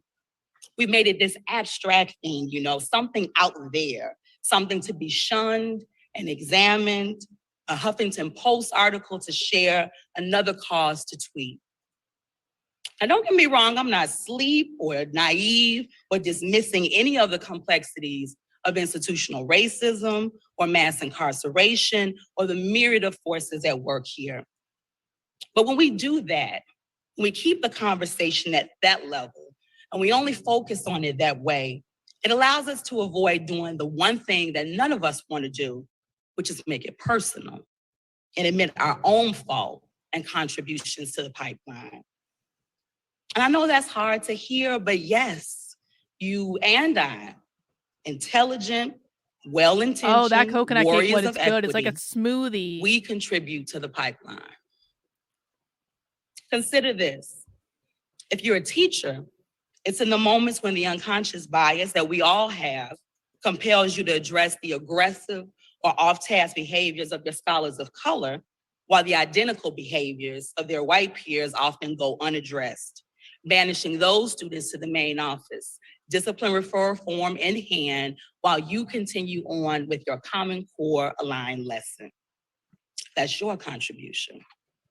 If you're a dean or a principal or assistant principal, it's in the powerful decision points that you hold as to whether or not you're going to suspend or expel students, sometimes as young as 4 and 5 years old, because they've somehow disrupted the learning environment or violated one of the often subjective infractions in our codes of conduct.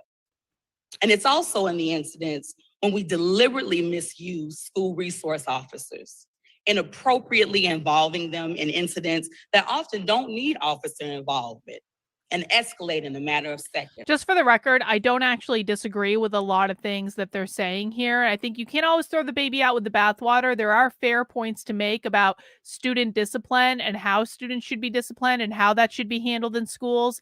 And so I actually think that this is going to get me in trouble. I actually think that the people doing like prison abolition stuff or talking about the school to prison pipeline or that sort of thing, they have a lot of really fair points.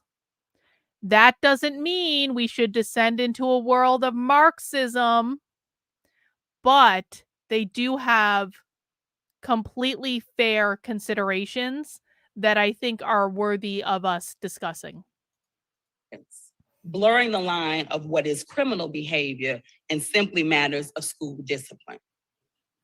That's your contribution. And if you're a superintendent or a CEO or you run a CMO, then it's in the policies that you fail to change.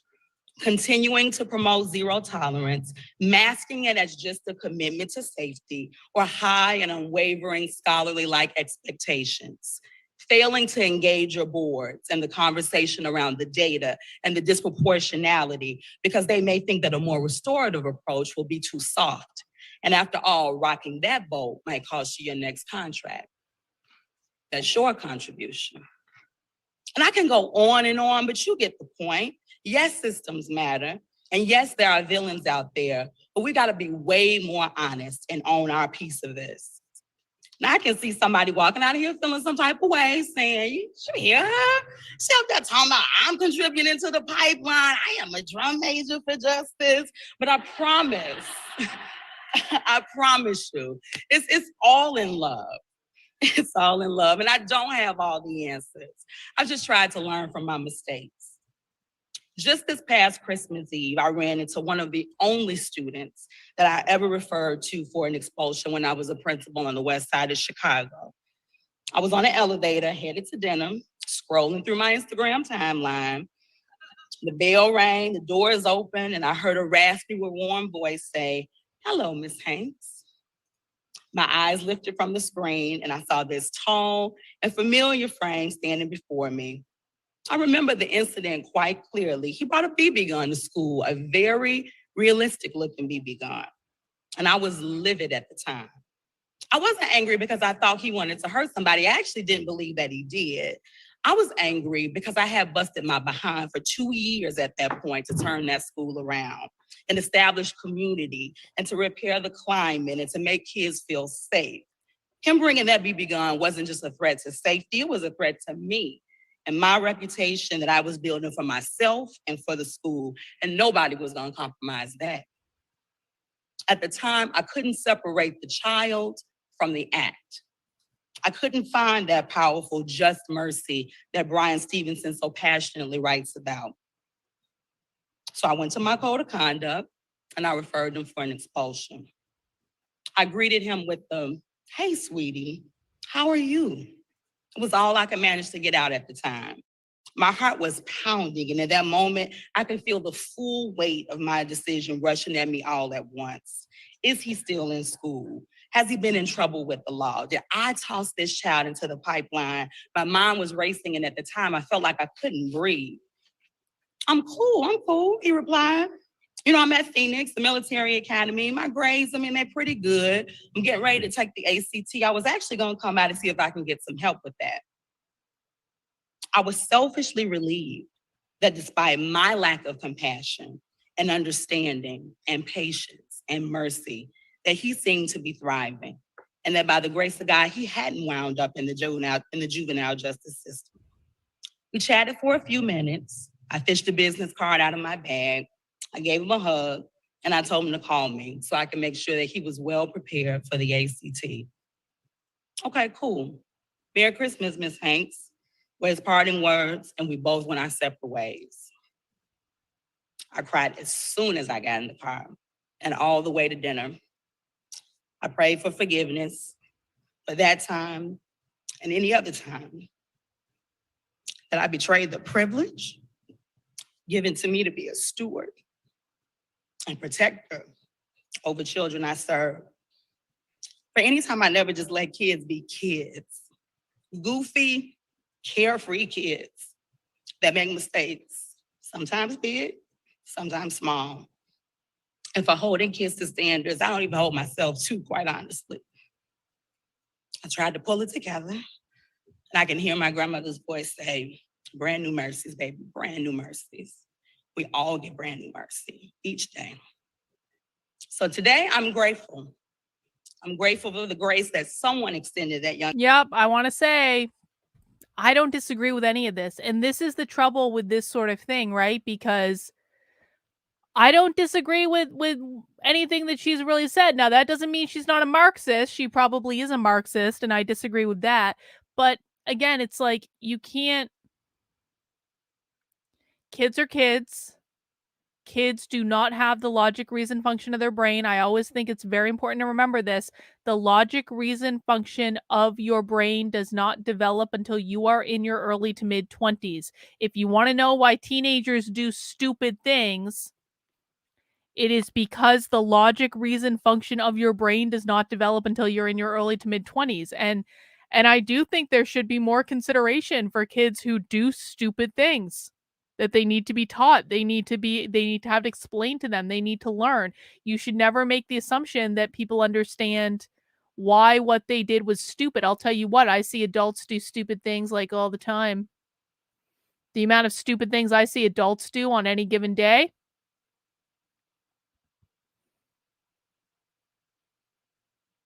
She clearly cares about kids. She's been reflective. I always appreciate it when people are reflective about like, oh, I really fucked that one up. Because that's a hard thing to admit in public, to be honest. I did so many stupid things to this day. I don't understand how I survived my actions as a teenager. And I think we can all, many of us relate to that. Many of us did stupid things when we were a kid. And we would not want those things that we did as a kid to define us today. Young man, when I couldn't muster it up myself. I'm grateful that I got a chance to get it right in my current role as the chief of schools in Madison, Wisconsin. In 2014, under the leadership of my superintendent, we passed new policy that departed significantly from the district's past code of conduct, which was based on zero tolerance. It was a courageous and conscious choice that included the elimination of suspension in grades pre-K through third grade and a drastic reduction, thank you, in the number of infractions that could lead to suspension and expulsion in grades 4 through 12. In our first year of implementation, we saw that suspensions decreased by more than 40% across the district, which restored 1,900 days of what would have been lost instruction, 1,200 of which were for African-American students. Each day, our team continues to refine both the policy and the implementation of the plan. And there's still more work to be done, but that's my contribution. When you know better, do better.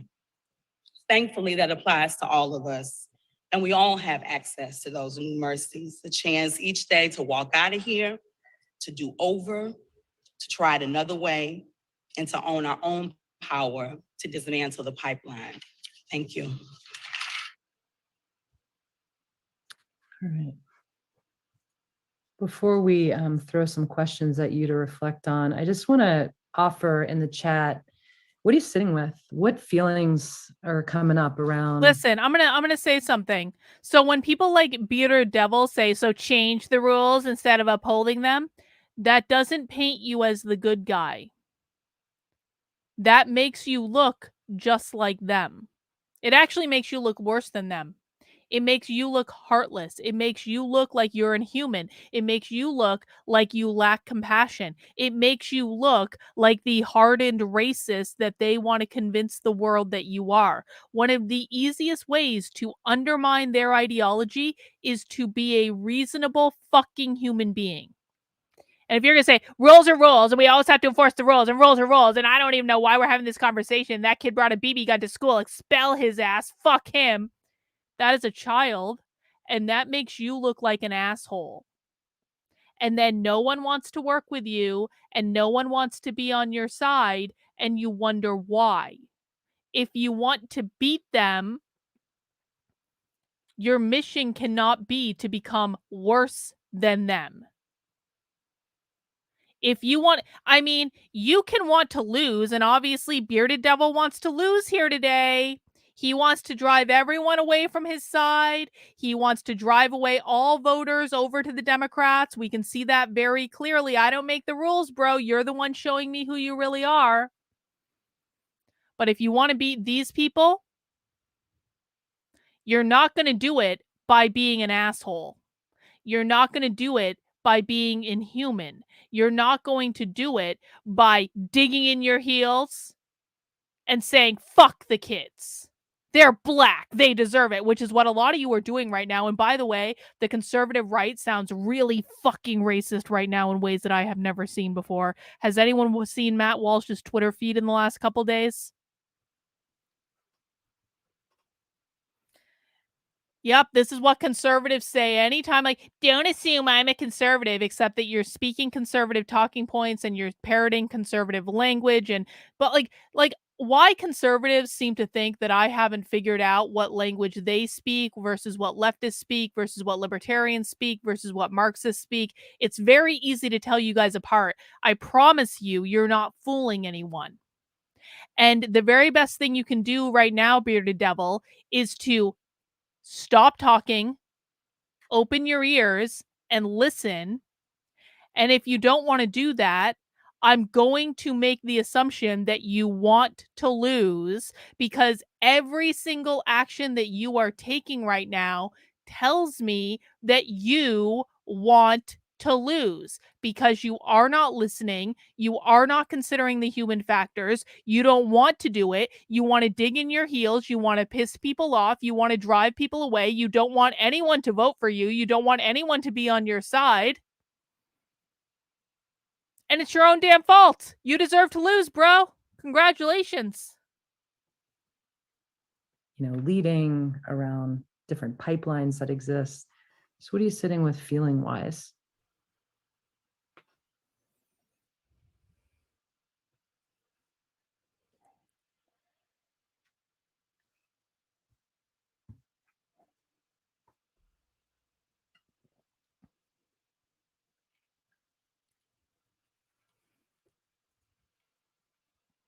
What are they sitting with, ladies?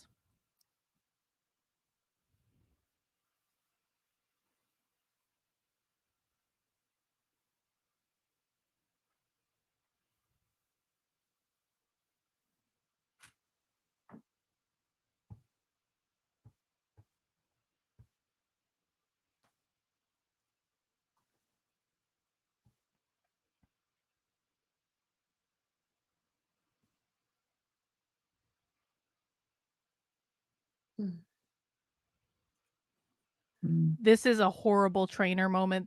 These women don't know what they're doing at all.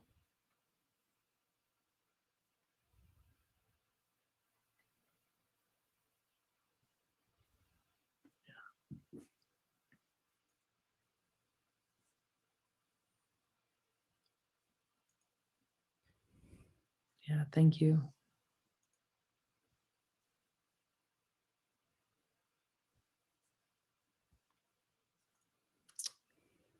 All right, so Hanks recognizes that there are complex and powerful institutional forces out there that affect the ways in which equity is distributed.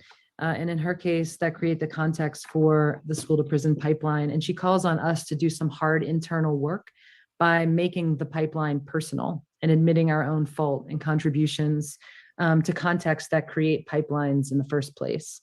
She recognizes that our individual actions look a few different ways. Unconscious bias in the ways that we hold power and make decisions with that power, in the ways that we fail to change systems and structures when we know that they have disproportionate effects on some members of the community. She also honors the emotional labor involved in learning and leading and acknowledging our complicity in normativity. And she offers the possibility of brand new mercies as a way to recognize our humanity in all of this. Okay, so given the framework that we've built so far in the last hour of this session, so taking a queer approach, questioning what counts as normal, and making the conversation around leading toward equity and diversity personal, implicating ourselves in it. These are the questions that we want y'all to reflect on. And these are meaty questions, so we don't have a ton of time to spend here. So maybe just zoom in on one or two and really spend your 5 or 6 minutes of reflective time there. But here are the questions we want to offer you. So what sort of pipelines does your work and your leadership produce? What does complicity with or participation in creating those pipelines feel like? How might those pipelines be informed by your own biases, assumptions, relationship to normativity? Most of the people watching this training are going to have no idea what they're talking about right now. And this is kind of like the saving grace for these types of trainings, is that these people oftentimes have no idea that normal people don't talk like this. This is socialist speak right here. This has come right out of the academy. And so I'll be interested to see what answers they get, but I'm going to bet that the people that they're presenting them to have no idea what they're talking about. And how are they produced? Through your actions and inactions, what you say and don't say, what you take for granted as like, oh, I don't have to do that because somebody else will. The second set of questions is this. So what does leading toward equity and diversity do to you? In the beginning of this session, Bethy kind of pulled up this thread of taking a queer approach really means considering, what does learning do to us? What does unlearning do to us? What does leading do to us? So really try to implicate yourself here. What does leading, what is this conversation? What's it doing to you? What are some cringeworthy moments that you've had? What are some cringeworthy moments erased by narratives of good leadership that you've experienced? What do you tell yourself that good leaders must do or not do, and why? What does it feel like to embody those imperatives? And what makes it hard for particular folks as individuals to carry them out or to be on their receiving end because of their bodies and identities? What does it feel like to listen and bear witness to those stories and experiences? Maybe what can't you bear to acknowledge or name or know? So take about 5 or 6 minutes here, just zoom in on a particular question or two, and then we are going to invite you to have a conversation with us around what came up. So be prepared for that. Are we going to another 5 minutes of silence? All right, we're just going to fast forward here. I'm not sitting through silence again.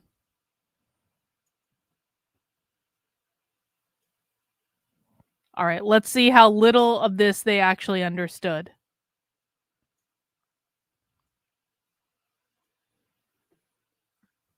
Okay, yeah. You know what this reminds me of when they come back? It's kind of like one of those episodes of the Twilight Zone where like you're a toy in the toy box and like these women have come and they're like they've opened the lid to the toy box and they're like looking down. Does anyone else get that impression when they come back and they're like they're like, it's weird and it's off-putting and it makes me uncomfortable.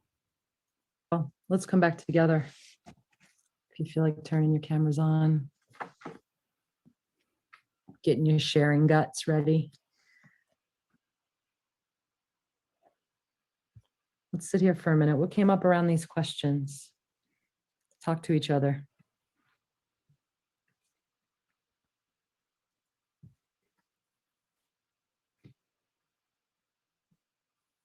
John.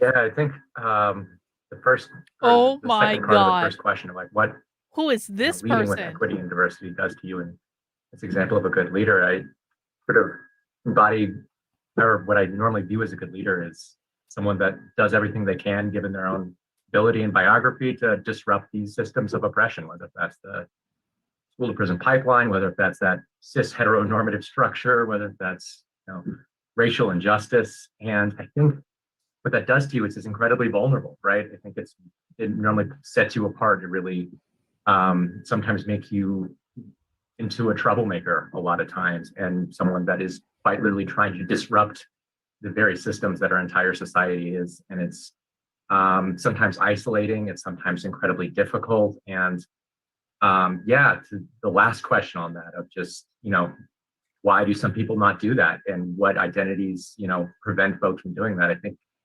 that is a really revealing question, in that it's a really difficult thing to disrupt major oppressive systems and fight for equity and justice and diversity and equity. And you are stunning and brave and beautiful. A lot of courage. It takes a lot of willingness to sacrifice maybe your professional and personal relationships. And the thing that, like, I don't know, the very last question of like, what can I not bear to know, is just like, maybe for just myself, like, what good did I miss out on by like staying silent and like willing to like protect my own privilege and protect my own personal and professional relationships by not speaking out on something of injustice, and that I could have, you know, done some good, either in an individual's life or for the broader community, or even just in my own coworkers. And so, yeah, that I don't know, made me feel very emotional and really spoke to me. Yeah, thank you so much for all of that. It's so tender and critical, and it's like what came up for me in listening. It's like the ways that when you're trying to do the right thing or the right things, that's when you become a problem. You know, that's when you become a troublemaker. It's just so interesting, and I would say that's a pretty normal thing that happens when people are like, you know, stirring the pot of equity, which is just really deep to me. So thank you. It reminds me of the Bayard Rustin quote we like to lean on quite a bit. I think it goes something like, in every bay and every community, we need more angelic troublemakers. That's the quote. That's the fucking quote. That's the quote. I'm I gonna actually put something in the chat. I just did a podcast about this earlier. These people, hang on, let me show you guys this. The quote that they just said. Check this out. Check this out. Okay, so what are our 4 goals of the woke left? Repeat them back to me so I know you know them. Is it on this page? Oh no, hang on. We need to get to a queer endeavor. Where do I get to a queer endeavor? A queer endeavor. There it is. Okay. So this is a queer endeavors homepage. And that quote on the homepage advertising their Educator Institute for Equity and Justice, they quite literally just quoted that in the presentation. They said every community needs a group of angelic troublemakers. That is the quote that she was just referencing. Look at this full quote. We need in every community a group of angelic troublemakers. Our power is in our ability to make things unworkable.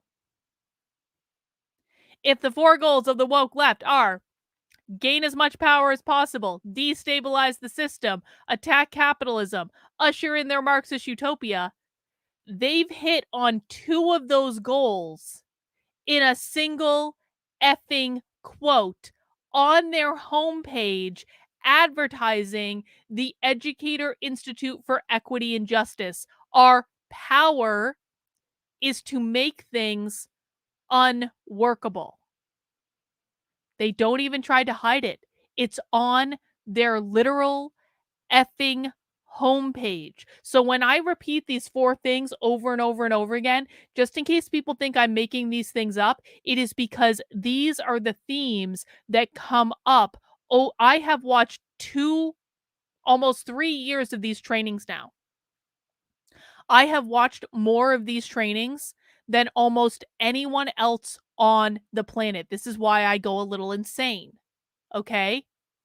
And if I'm saying that the 4 goals of the woke left are gain as much power as possible, destabilize the system, attack capitalism, usher in their Marxist utopia, it's because they literally say it in their trainings over and over and over and over and over again. Shuffler says, Bayard Rustin was an African-American leader in social movements for civil rights, socialism, of course for socialism, nonviolence, and gay rights. So we're not just pulling this out of nowhere. They say the quiet part out loud. You just have to be willing to listen. Let's go back. Let's go back and finish up our training, guys. Please mount that like button if you have not already. This is Happy Hour. We do this every Friday at 5 p.m. Right now, that just reminds me of, so Andrea Gibbs, actually, I'm not on. Okay, I'll put it in the chat in a minute. Andrea Gibson, who's a Colorado queer poet, has a blog called Things That Don't Suck. And they've been putting out, it's just really wonderful, actually. And one of the things that they just put out today It's called Mental Health Tips for Activists. And it just, it reminded me of just listening to you talk. I'm going to put it in the chat so you can take a look at it. What else came up for the rest of you? I think some of those questions, can you hear me? Mhm. I think some of those questions made me think about ways that in trying to challenge systems or do this kind of work that you can also inadvertently, or worrying about ways that you can inadvertently contribute to the problem as well, subtly. So I feel like a tension that I worry about a lot is, and sorry for the loud siren in the background now, but is because a lot of the work I do is with tech organizations, technical teams, and a lot of cis white men, that often I feel like there's a tension between coming in and challenging people enough versus challenging them too much so that they don't even listen to you, right? And like, so feeling like sometimes maybe we softball things too much and like coddle or like present it in ways, diplomatic ways, polite ways that don't press hard enough against the system, but we do that as a trade-off to meet them where they are and have them listen, to make sure that, or up the chances that they'll listen. But what's the cost, you know, in doing that, and how does that maybe hurt marginalized groups that are in the audience as well, you know, that maybe don't appreciate that approach. So that's something that I wrestle with all the time. Yeah, we do too. You too.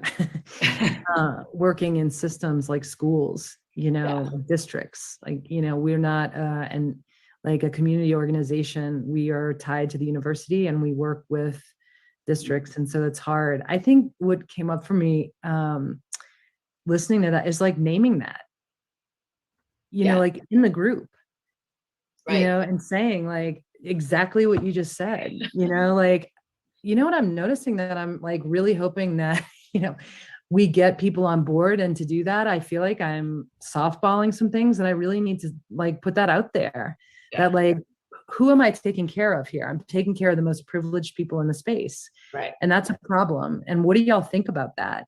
You know, like what if we sometimes, you know, just disrupt, like put people on the spot in the sense that like, I'm doing this thing that's perpetuating this thing that I'm actually here to try to disrupt.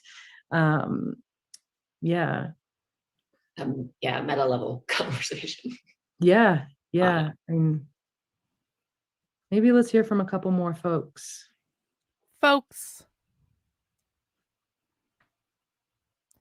Hang on. Met is saying there's no class analysis, so this can't be Marxist. Met, they use race and gender as analogies for class.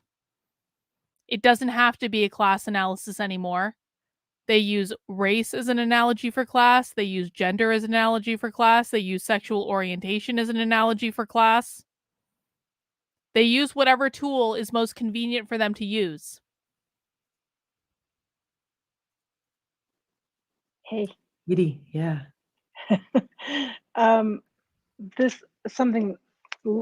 These prompts bring up lots of different, deep reflections, both in the work we do. It's with called aspirations, cultural but, Marxism, bro. What I was going to mention, I was just pondering about, is a little bit more from my personal life. I have 2 teenage daughters, and I think that we have worked with you, and we've been working as a team on being much more, honing and improving our comfort level and, ability to, be more gender inclusive in particular program over the last couple of years. And I think, maybe it is exactly this prompt you're giving us as an overall framework of, even the way I just said that, getting more comfortable with this and getting more comfortable with gender inclusive language and using appropriate pronouns for people and making sure that we're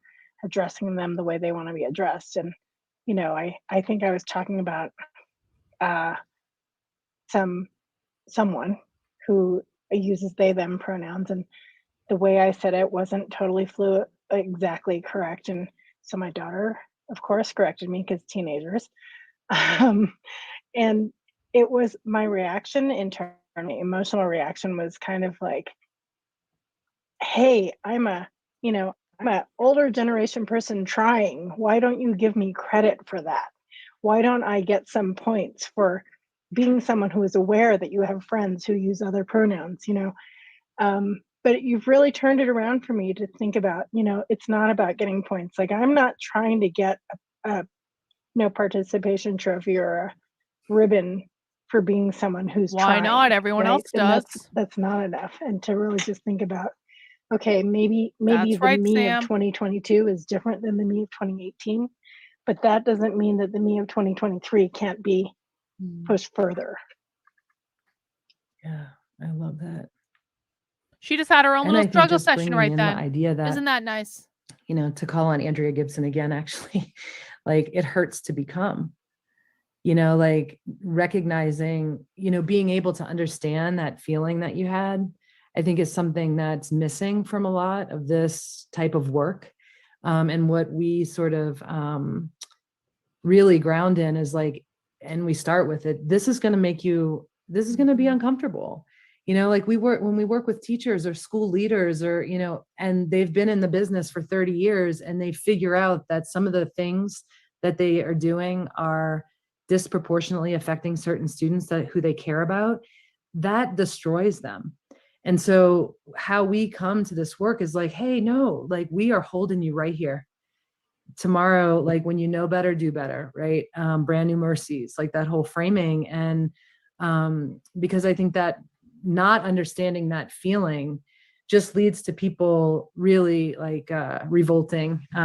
It's like a emotional revolt. Like, I can't bear to feel this. And I think, one of the biggest things that I hope you take away from this, if you are in a leadership role, is to recognize that if you're trying to do this with your staffs, where there is a power differential, that you understand that emotional piece is really key to kind of getting at. You can't just tell people like, well, it's because you're a white man and that means you're a racist and you benefit from a ton of privilege. And they're like, thank you so much. I've been waiting for this. It's like, have a little critical grace, I guess. Jacqueline. Hey, first of all, thank y'all for everything that you're sharing. And, especially what you're speaking to in this, what you were just saying is like, for me, especially in the leadership that I've been, been in my life at different times. And as an educator, is always starting with myself, creating awareness in myself. Right. And as we do this work where we put this label on it, DEI, or all the ways where we need to label these things, right? To create structures, to talk about it, to encourage, to invite. And I think the language is helpful sometimes. And then it also does create barriers for people. It creates perhaps boxes around these things that might not be helpful or might create obstacles for people to understand how they can personally relate to it. So while I love using the language I choose for myself to also dismantle the language and say, okay, how can I come to understand any bias that I have in the course of any given day? Like, how am I judging anyone at any time, including myself, making someone lesser than or greater than based on some physical appearance or something I know about them, whether that's socioeconomic or education or you name it. And to just be curious about it. So I'm always leaning into, like, for me, the skills that I try to offer even in my workshops is around awareness, curiosity, and kindness. I create awareness to notice where that bias is coming up in myself. And then I ask questions of myself and try to understand, well, where did I learn that? And then I don't beat myself up. I then bring kindness in and say, okay, how can I shift that? And I think there's a way where, when people can sort of lean, like you've said this at the beginning, how do we lean into this work, right? And how do we create invitations? I just got an email from the Blaze. We've been talking a lot about how conservative influencers are goddamn useless. I just got an email from the Blaze. Do you know what the headline news story, the most important thing that the Blaze is concerned about today? There's a trans supermodel in Sports Illustrated. A trans Sports Illustrated swimsuit supermodel. Oh my word.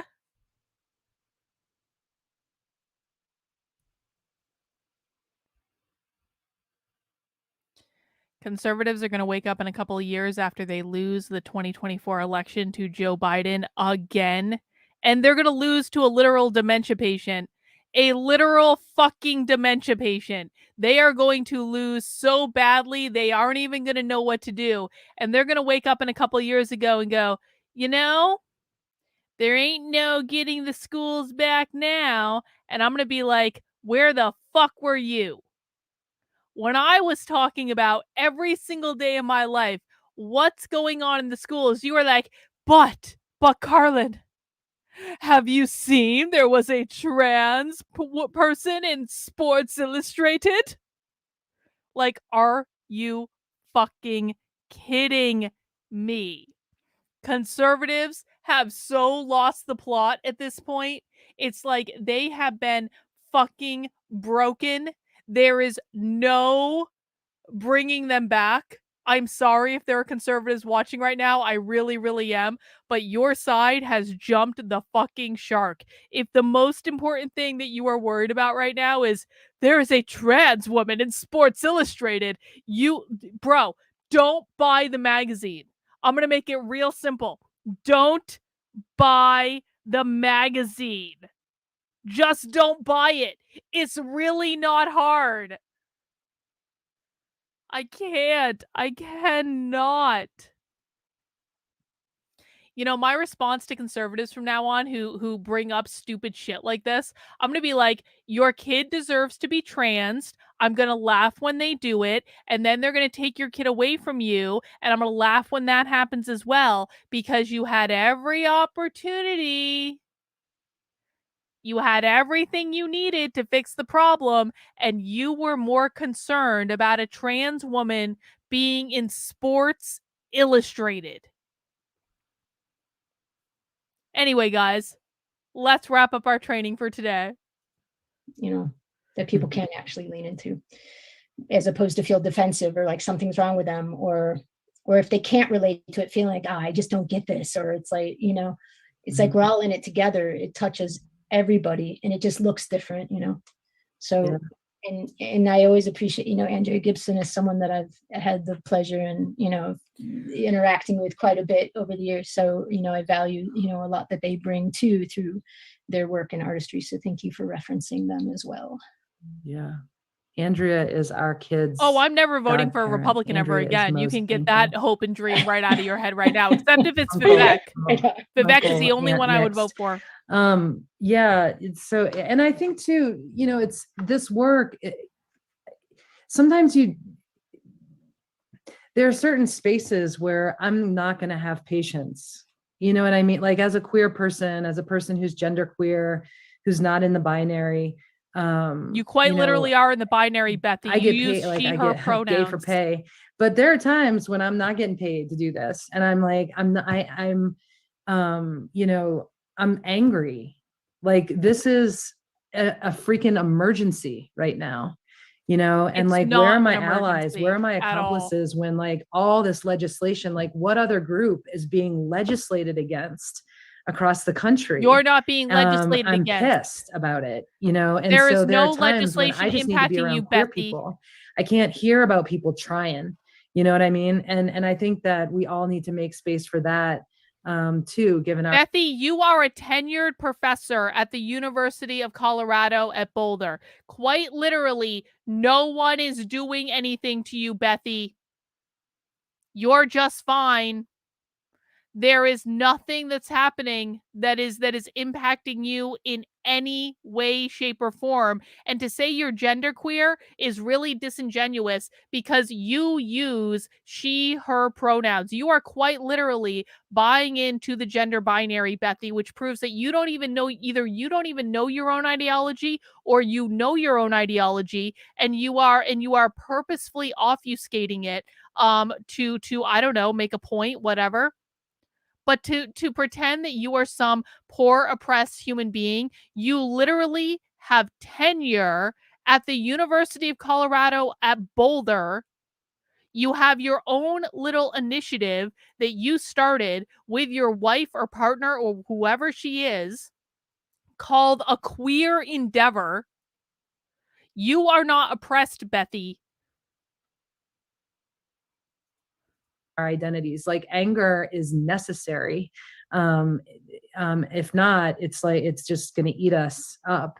And so I think when we're around people who do live minoritized identities, to recognize that, they're relating to this emergency differently. And like, how do we make space for people who are the most affected in the room to engage in the learning too, where it's not just for the people who have the most privileged identities, if that makes sense.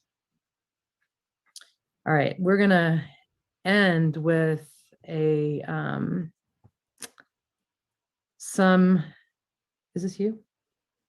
I don't know. Let's do it together. One, Okay, two, three. three. So I'm just kidding. All right. So I guess our hope is that this is the beginning of a conversation that you can start with yourself and bring back to your colleagues and your contexts. And we did want to leave you with some questions to consider as you continue to do this work. So what internal work do I need to continue to do to recognize my contributions? Where or how can I continue to challenge my own assumptions, understanding of and relationship to normativity? What will it look like for me to be proactive? Again, we can leave here and be like, this was such a good conversation, but we really need to start doing stuff, y'all. The time is now. How does what count as normal inform my leadership? What might I be reinforcing and perpetuating, or how might stereotypes, normative thinking, what would it look like to question and challenge those norms? And then let's just end in the chat with this last question. Just sharing out some responses to this. So what would it look like to offer ourselves and each other brand new mercies? How might we leverage the possibility of brand new mercies to deepen our communities and to think and act creatively? Will you put those in the chat? I'm going to put these questions in the chat so we can see each other, that question in the chat so we can see each other as we leave today. Let's take that question up. What would it look like?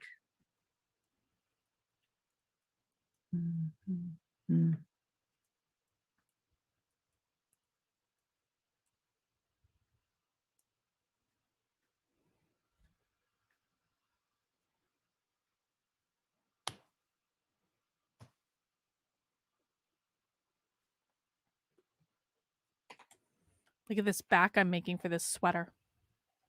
It's going to be this green. It's going to contrast with the pink. This is the collar. It's a big collar. They do get paid for this. They get paid a lot of money for this. We're talking 5 figures here.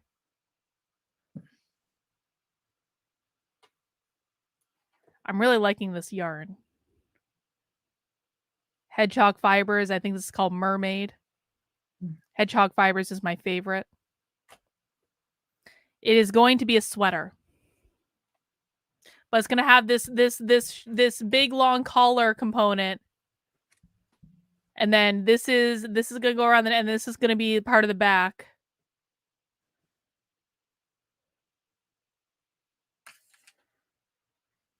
It is sexy yarn.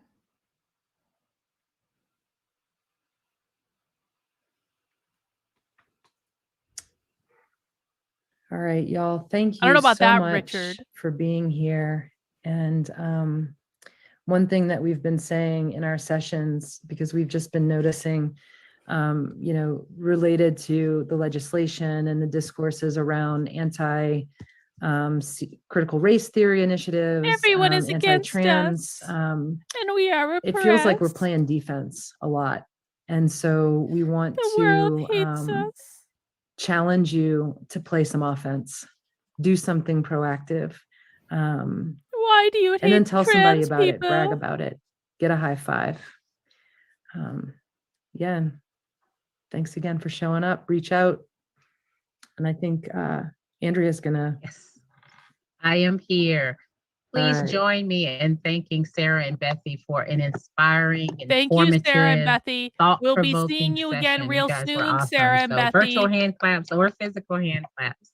We'll see you in I feel July, Sarah myself and ready Bethy. to challenge what I have even called norms. So thank you for that gift in today's session. All right. So as we wrap up another inspiring session today, I want to remind you to not This forget is basically over. We don't need to hear about their swag bag. Guys, you made it through another happy hour. Congratulations.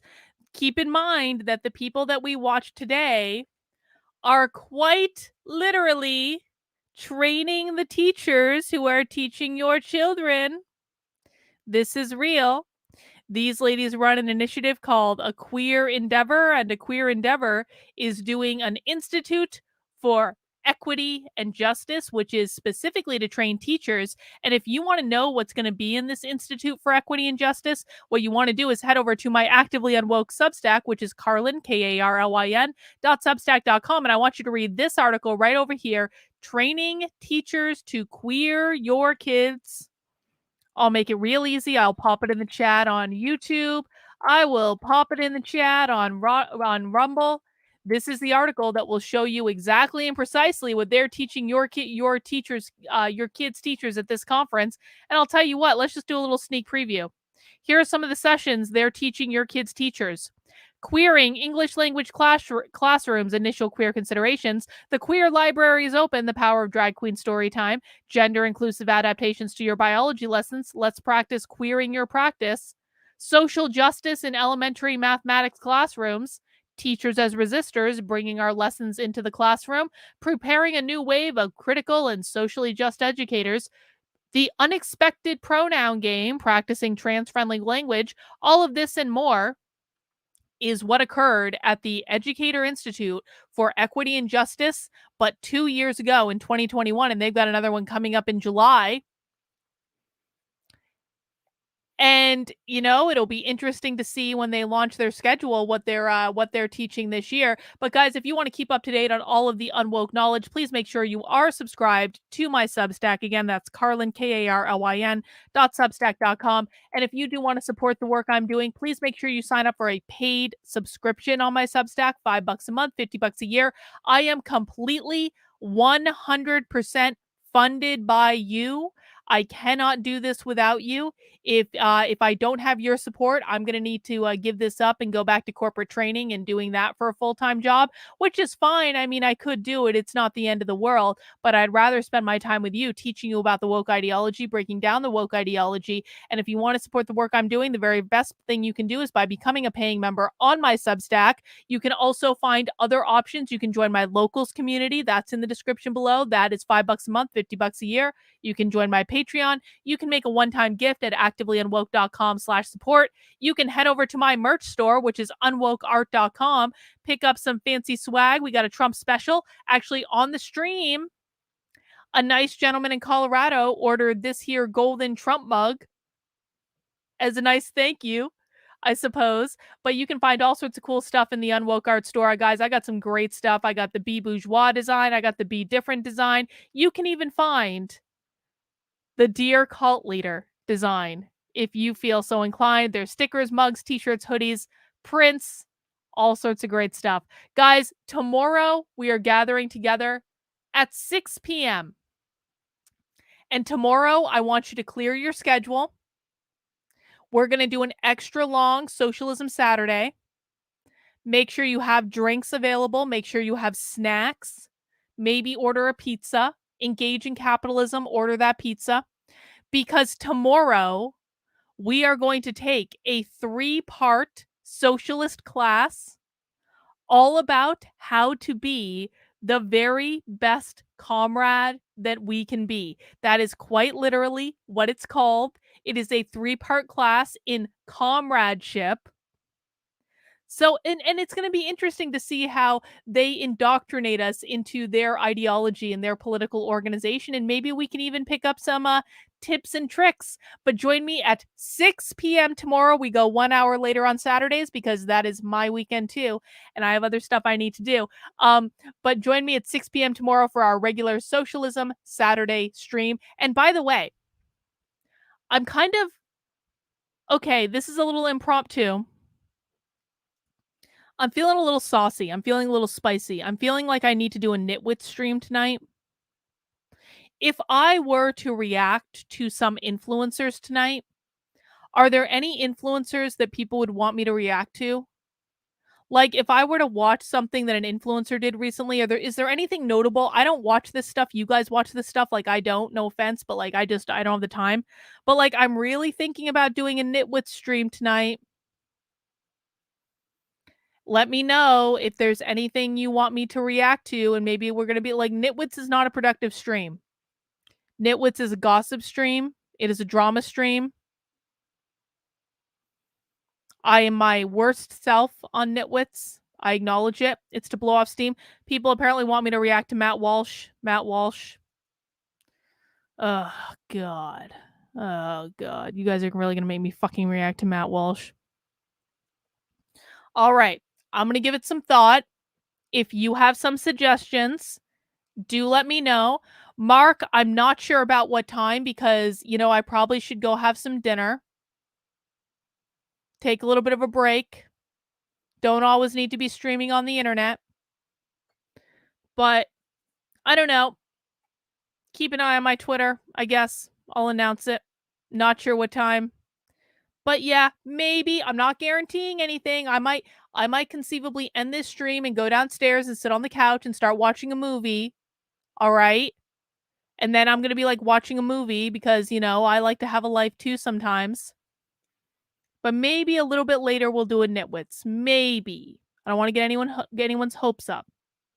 All right, guys, that's all we have for right now. Please mount that like button on your way out the door. Please make sure to double check for me that you are subscribed to the channel. And maybe I'll see you later. Maybe I'll see you tomorrow. Bobby Robert, can you unblock me on Twitter? Well, that all depends on what you did to get blocked, Bobby. Here's what you need to do, Bobby. Email me at activelyunwoke@gmail.com and let me know your Twitter handle. There's my email address. Let me know your Twitter handle and I will take a look. But it all depends on what you did to get blocked in the first place. But I will probably unblock you if you email me and just ask and tell me your Twitter handle. Okay? I will probably do it.